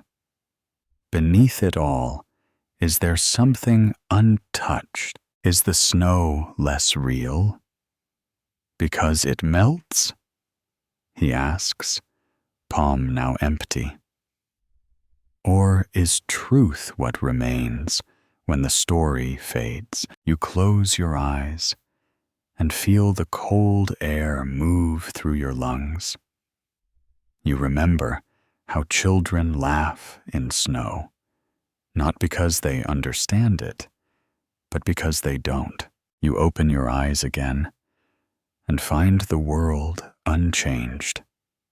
Snow still falling, trees still silent. But you feel a little softer, a little less fixed. What is real when all paths melt away? You walk back slowly, side by side with the hermit. The footprints you made on the way up are already fading. Your steps now are the only ones that exist. The present erases as quickly as it's written, but somehow that makes it more precious. Later in the hut, the hermit brings out an old ink brush and a fresh piece of paper. He writes one word, Kong. You recognize the character. Ku, emptiness, not void, not nothingness, but space. He points to the white canvas of snow outside and says, there is more truth in a single falling flake than in 1,000 sermons. You sip your tea, watching snow drift past the window like scattered feathers. You stop needing the answers. You stop chasing clarity. You simply watch and breathe and know just for a moment that you are not your footprints. You are the snow. The snow has settled into the folds of the mountain like a blanket tucked lovingly over a sleeping child. Each morning now begins in silence, broken only by the creak of wood, the clink of teacups, and the long sigh of wind making its way down the ridges. Tonight, the hermit invites you to sit by candlelight. The fire crackles low in the hearth. On the table between you, a single sheet of rice paper, a bowl of black ink, and a long, slender brush. You hesitate. You've never held a calligraphy brush before. Not properly. Not with reverence. He hands it to you gently, like one might hand a child their first lantern. Let the brush move with the breath, he says. You hold it upright, hovering above the paper, unsure where to begin. Start with a circle, the hermit whispers. But don't draw it. Let it appear. You take a breath in, and on the out-breath, move the brush in one long, slow arc. It wavers slightly. The circle isn't perfect, but it is alive. You look at him. Is it wrong? He smiles. Nothing born of breath is wrong. The Buddha once said, just as a candle cannot burn without fire, men cannot live without a spiritual life. Tonight, that life begins with ink. He takes the brush and dips it in the ink with care.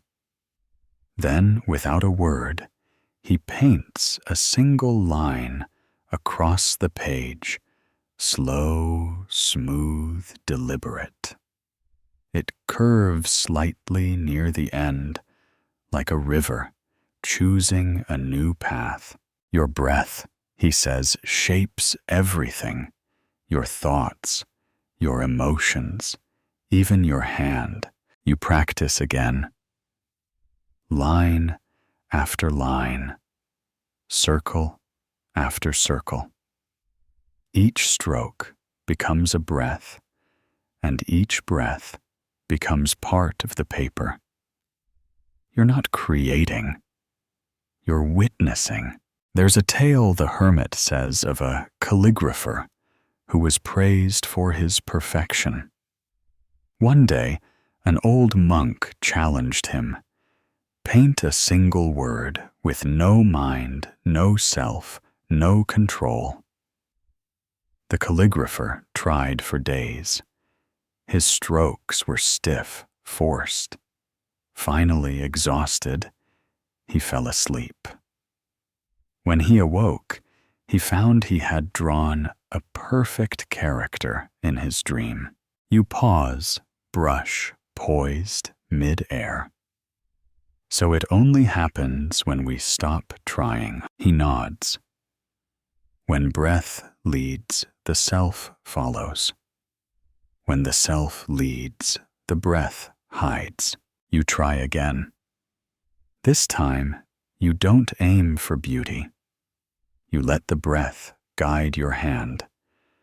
The result is crooked, uneven, but it feels right.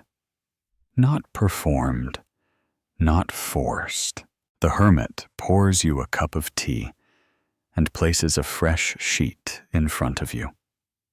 Write one word, he says. One you need to live into. You hesitate. Then slowly you write. Stillness. It's not elegant, but it's yours. He bows. You've begun to see, he says. Meditation is not always stillness of body. Sometimes it is motion, moved by breath. You sit with the word, watching the ink dry, and deepen its lines, softening at the edges. Just like your thoughts have begun to soften. You think of the way you've rushed through life, noticing your breath only when it was shallow, anxious, or gone. Now you feel it like an anchor, quiet, warm, always with you. How does your breath shape your being? It's not a rhetorical question. You can feel the answer in your spine, in your shoulders, in the way your jaw has begun to uncoil after years of holding words you never said. You watch the candle flicker beside you. It trembles with the smallest movement of air, just like your mind does with each breath. But tonight, there is no rush. Just you, the ink, and the air between each heartbeat. Before bed, the Hermit tucks the brush back into a cloth roll. He offers you a final thought. When you don't know what to do, return to the breath. The breath will show you how to begin again. You return to your mat and lie down. The circle you drew earlier sits nearby, still drying, still slightly crooked. You love it more for that. You close your eyes, breathe in, breathe out. A calligrapher of the invisible. Night again. The fire is low, and the mountain has folded itself into darkness. Outside the hut, the wind stirs the trees in long, slow sighs. The full moon, heavy and bright, hangs just above the ridgeline, bathing everything in a quiet, bluish silver. It feels like even time has stopped to listen. Cicadas sing.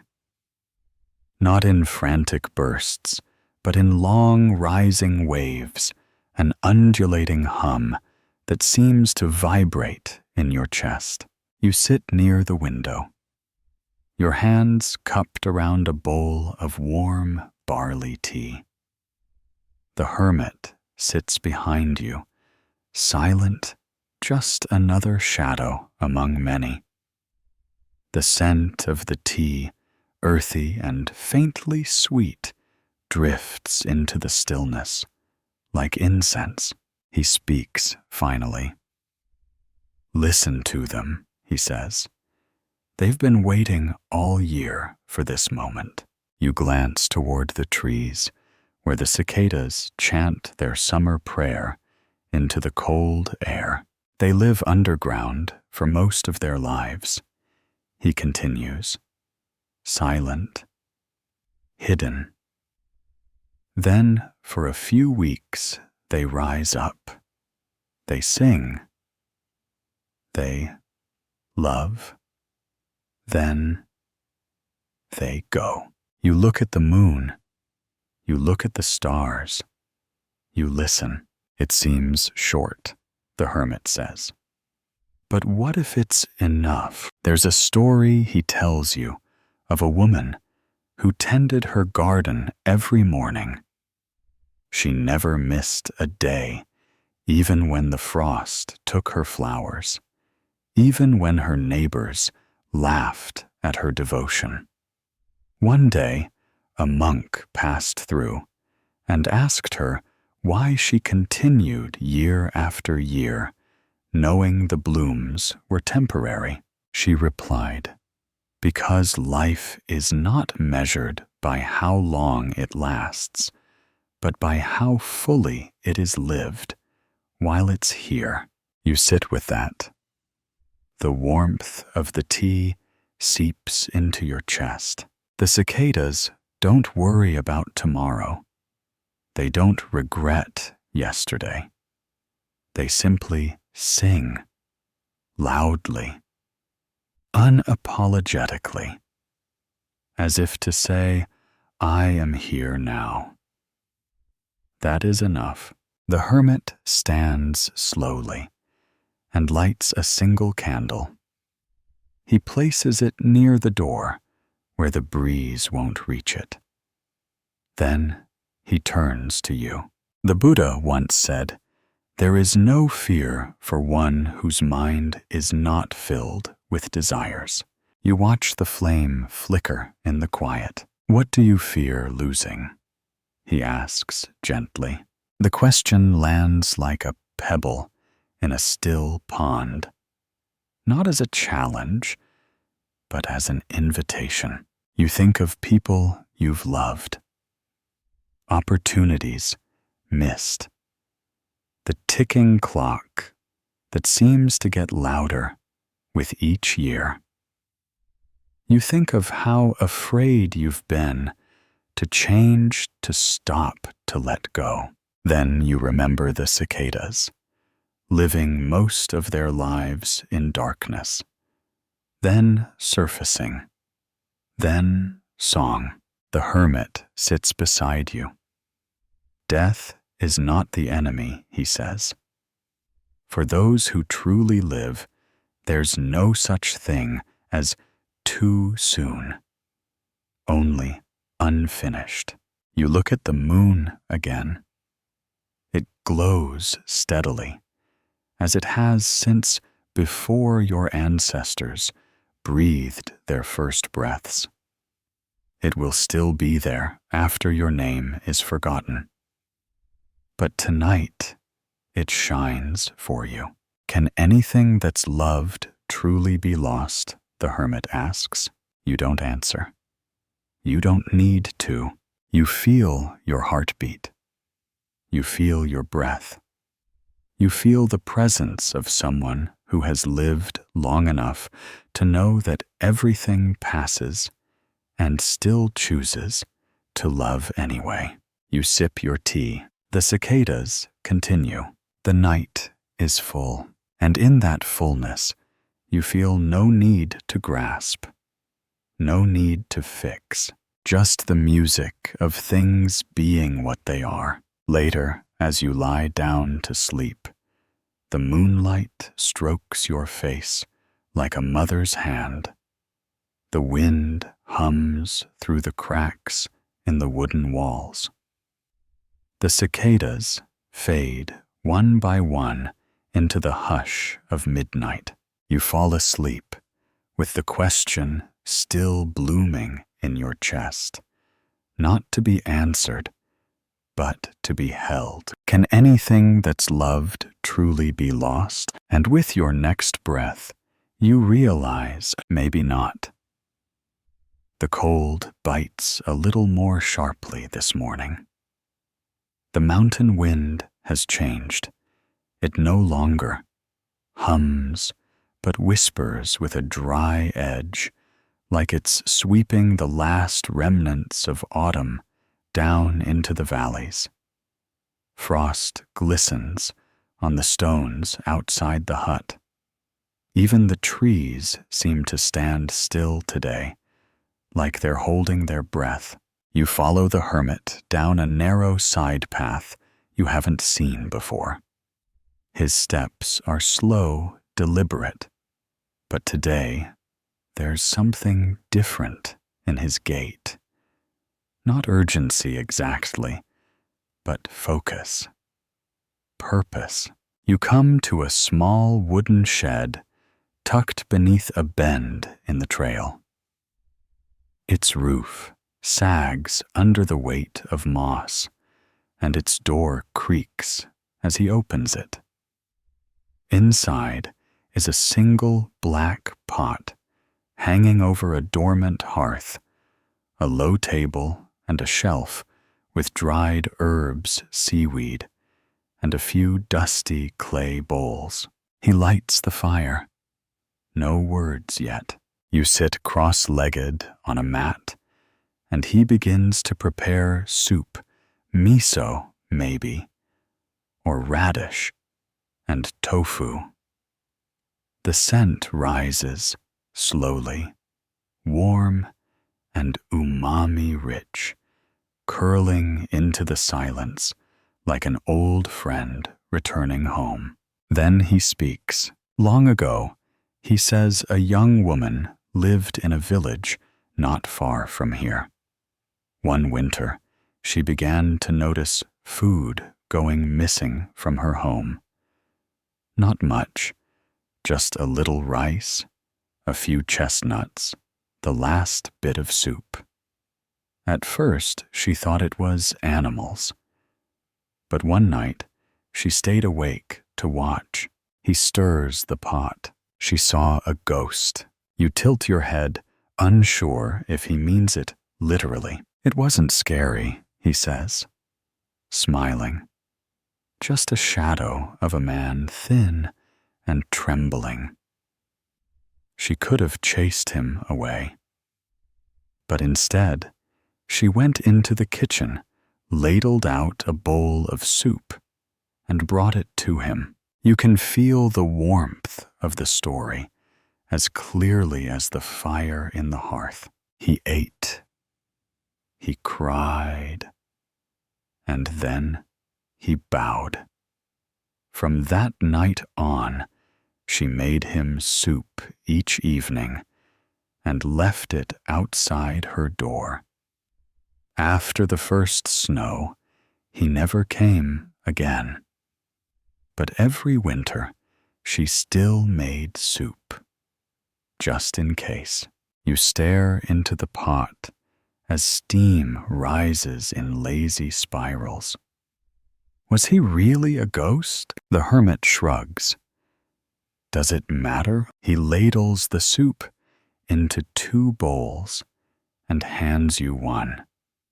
It's hot, rich, deeply satisfying. You eat in silence, feeling it travel through your body like kindness in liquid form. The Buddha said, "If you knew what I know about the power of giving, you would not let a single meal pass without sharing it." You finish the soup slowly, every bite an offering. You see, the hermit continues. We often think compassion is a reaction. Someone hurts, and we respond. But real compassion, true service, it comes before the story. You let that rest in your chest. You think of the times you waited for others to prove they deserved your help. times you wanted recognition for your kindness, times you gave, but hoped to be seen for it. What if compassion asked for no receipt? What if the most sacred act wasn't fixing, but simply feeding? You look down at your empty bowl. It feels like something more than nourishment has passed through you. There's a way of living, the hermit says, where you serve without needing to be the savior, where you offer not because they are broken, but because you are whole. You remember times when someone helped you quietly, a friend who checked in, a stranger who held a door when your arms were full, the teacher who saw your sadness and gave you space without making you explain. What happens when we serve with no expectation? The question pulses softly like a heartbeat. Later that day, you help prepare more soup. The ingredients are humble mushrooms, root vegetables, a handful of herbs, but the process becomes meditation.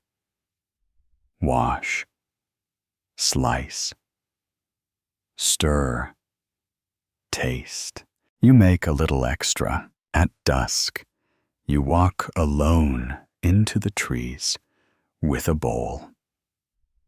You set it on a flat stone near the stream where deer sometimes pass. You don't wait to see if it's taken. That's not the point. You walk back slowly, breath visible in the cooling air, the scent of broth still on your fingertips. And somewhere in the stillness, something unseen bows back. The sound of stone on stone greets you at sunrise. It's soft, at first rhythmic, like a heartbeat carved into the air. You rise, stretch, and follow it, bare feet brushing against cold floorboards. Outside, the hermit is crouched by the old temple wall, running his hand along a wide, deep crack that wasn't there before. A piece of stone lies at his feet, broken cleanly from the structure. He doesn't seem surprised. He just exhales and smiles. It's aging, he says gently, like everything else. You crouch beside him, your fingers trailing the jagged edge of the broken wall. The stone is cool, textured, fragile, in ways you hadn't noticed before. You ever look in the mirror, he asks, and catch yourself staring too long at something small, a wrinkle, a gray hair, some little crack that wasn't there before? You laugh quietly. Too many times, he nods. That's what this wall did this morning. You sit down on a flat rock. The wind is colder, now whispering through the pines with a dry, papery voice. Autumn has nearly gone. Winter waits in the wings, quiet and certain. There's a story the hermit begins of a nobleman who feared aging so much that he never looked at his reflection. He surrounded himself with young people, kept every candle dim, and painted every mirror black. One day, a child offered him a cup of water in a still bowl. He looked down and saw himself. He pauses, then smiles. He didn't cry. He just bowed. You don't speak. you just breathe. A pine needle falls into your lap. A single, perfect line. You twirl it between your fingers and notice how brittle it is. Still beautiful, still here. The Buddha once said, the hermit murmurs, "Though the body may age, wisdom shines like a polished mirror." You look at the cracked wall again. There's moss growing along the break now. A tiny shoot of green sprouting between the stones. You whisper mostly to yourself. Even the cracks carry life. The hermit hears you and nods, especially the cracks. He stands and fetches a small brush and a bowl of thick, gold-colored lacquer. Carefully, with a steady hand, he begins to trace the break with the gold. You watch transfixed. The crack isn't being hidden. It's being honored, highlighted. This is kintsugi, he says, the art of golden repair. We mend what breaks, not to return it to what it was, but to show what it has become. You sit with that. The times you've tried to cover your cracks, to rush past grief, to smooth over heartache, to fix yourself back into something or presentable. But what if the beauty isn't in the hiding, but the healing? What if the wear is the wonder? Later, the sun casts long, golden fingers across the repaired wall. The gold gleams, not like treasure, but like memory, alive, warm, and unashamed. Can you love what time reveals? The question comes not as judgment, but as an embrace. You think of your aging parents, your own hands, the photos you no longer recognize yourself in. And yet, you're still here, still breathing, still worthy. You run your fingers over the repaired crack. The texture is different, warmer, as if it's been touched by kindness. That night, you sit by the fire, brush in hand. The hermit gives you a small bowl to practice with a broken piece of clay once used for rice. You fill its crack with gold slowly, without rush. And in that simple act, something settles. You're not trying to become new. You're learning to be whole, and that is enough. Winter arrives without ceremony. One morning, you step outside, and the forest is hushed beneath a pale, heavy sky. The branches are bare, now black veins against a canvas of gray. The air is still thick with silence that feels almost sacred. Breath comes out in soft, white puffs. The ground crunches faintly beneath your boots, not with snow, but with frost, the first true whisper of the cold season's arrival. The hermit walks ahead of you, slower than usual. His steps are careful, intentional. You follow, without asking where he's going. The path winds down into a narrow hollow you've never noticed before. It's quieter here, as if even the birds are holding their breath. At the center of the hollow, he kneels in the snow-dusted grass, brushes it aside, and points. A single withered stalk pushes up from the frozen earth. You look closer. At its base, almost invisible, a small mound of soil has shifted. And there, beneath frost, beneath sleep, a seed has split. Spring, he said, quietly begins where no one can see it. You kneel beside him, heart stilled by the simple miracle of that tiny shoot. It's not blooming. It's barely living. But it's beginning. There's a story, he says, voice low of a woman who carried a seed across 1,000 miles of winter. People laughed at her. The ground was too hard, they said. The sun was too weak. Still, she planted it. She whispered to it every morning, even when there was snow on the ground. She gave it warmth with her hands. And one day, it opened. He smiles. Not because the world was ready, but because she was. You exhale, watching your breath rise and vanish.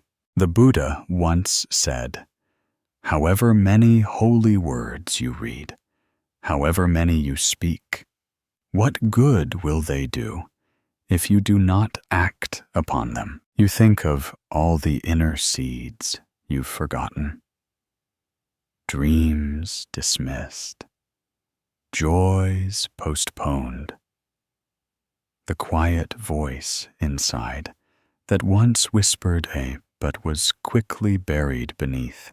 Not now.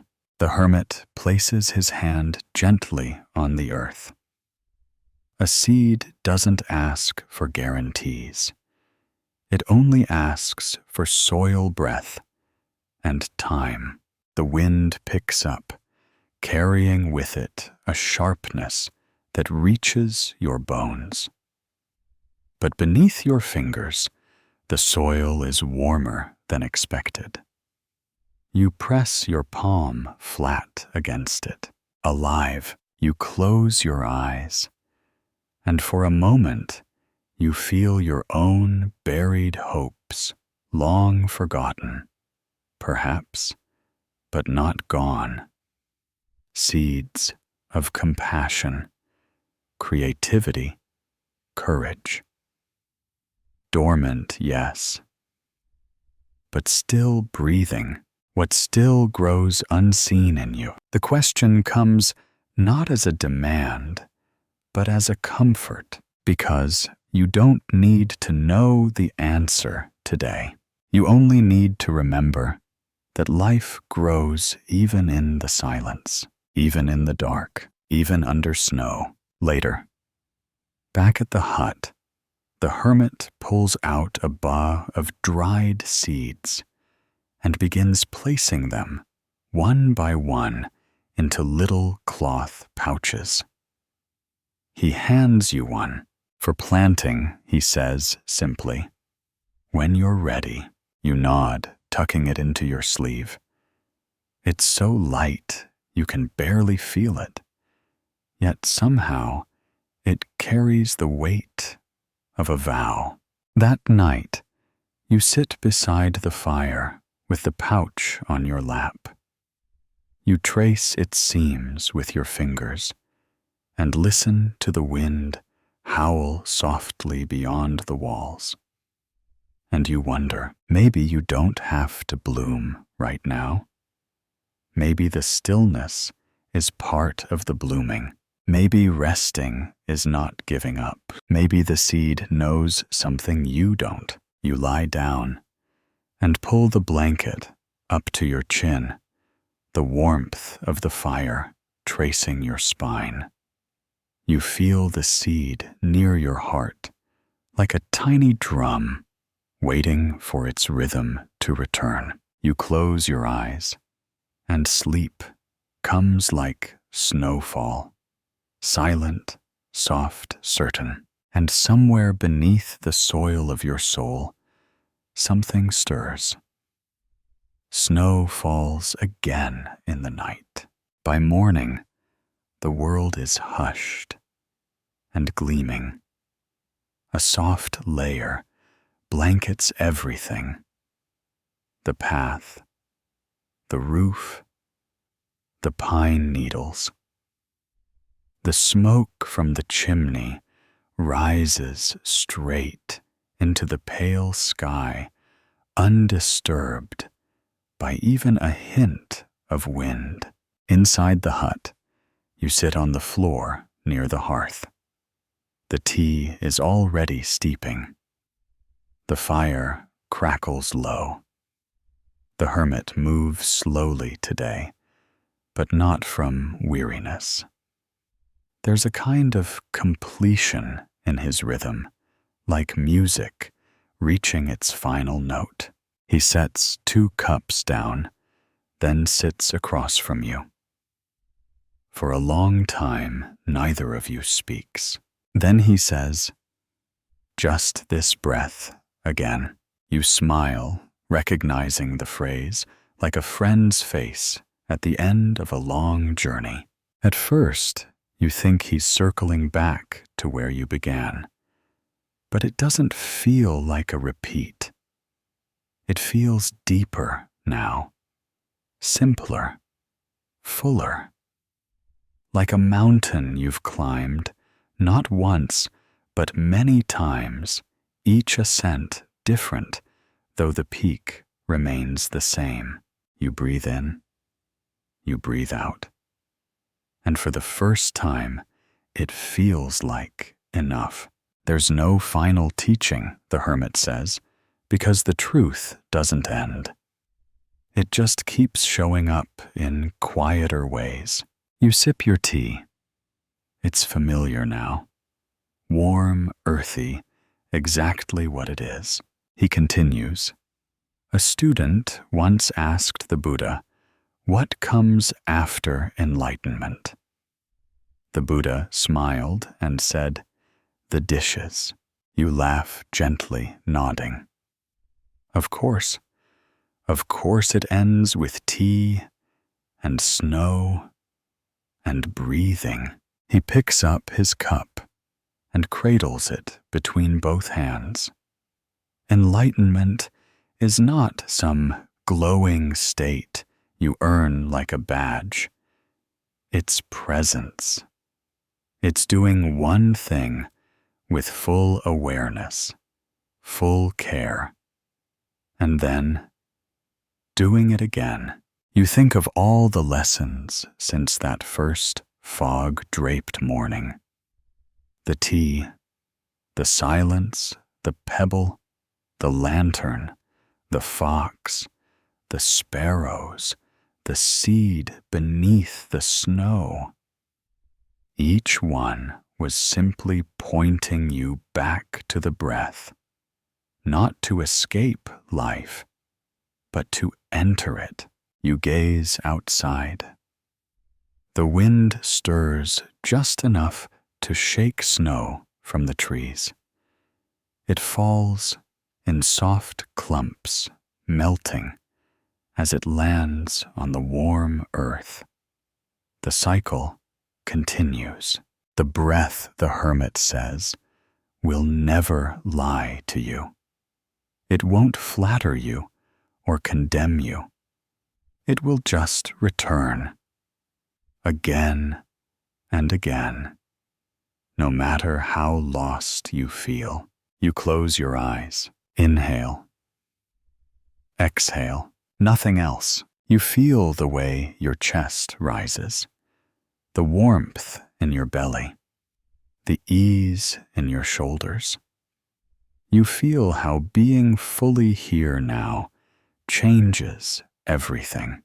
There's a Korean tale, the hermit says, about a boy who followed a crane deep into the mountains. He asked it to show him the secret of life. The crane flew in a wide circle, landed on a branch, and stood still. That was it. The boy was angry. He shouted, "Is that all?" The crane bowed, then flew away. The boy spent the rest of his life trying to understand that stillness. Only on his deathbed did he whisper, "Ah, just this." You open your eyes. The tea is gone.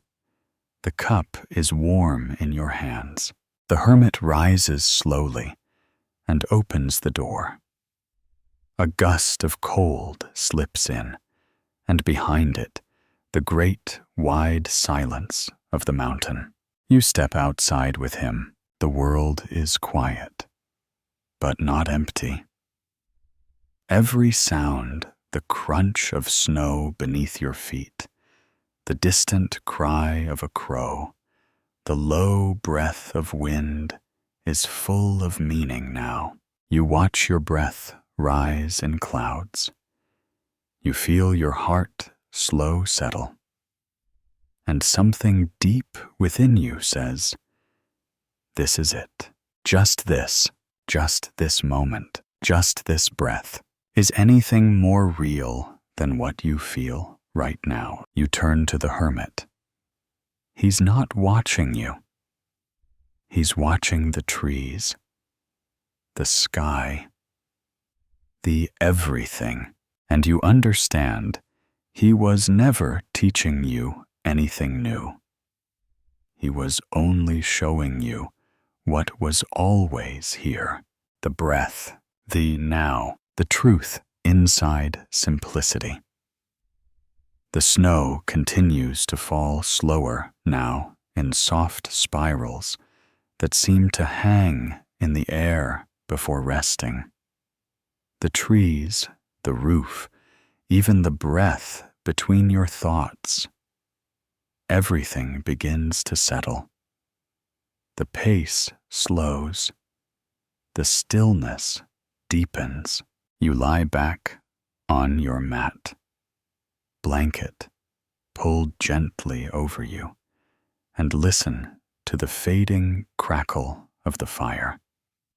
It's like the world is tucking you in, whispering that there's nothing left to do, nowhere left to go. Just this breath, just this rest. Outside, the forest fades into shadow. The stars blink softly in the sky above, like eyes slowly closing.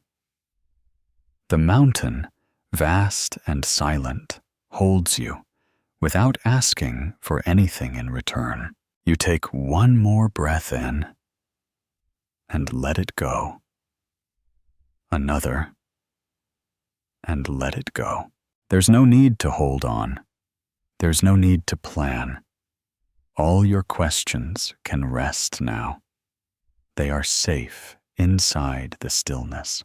Tonight, there are no teachings left to chase, no thoughts to fix, no past to rewrite, no future to reach. Only this quiet, only this moment, only this breath. So sleep, dear one, sleep gently, and let the breath take you home.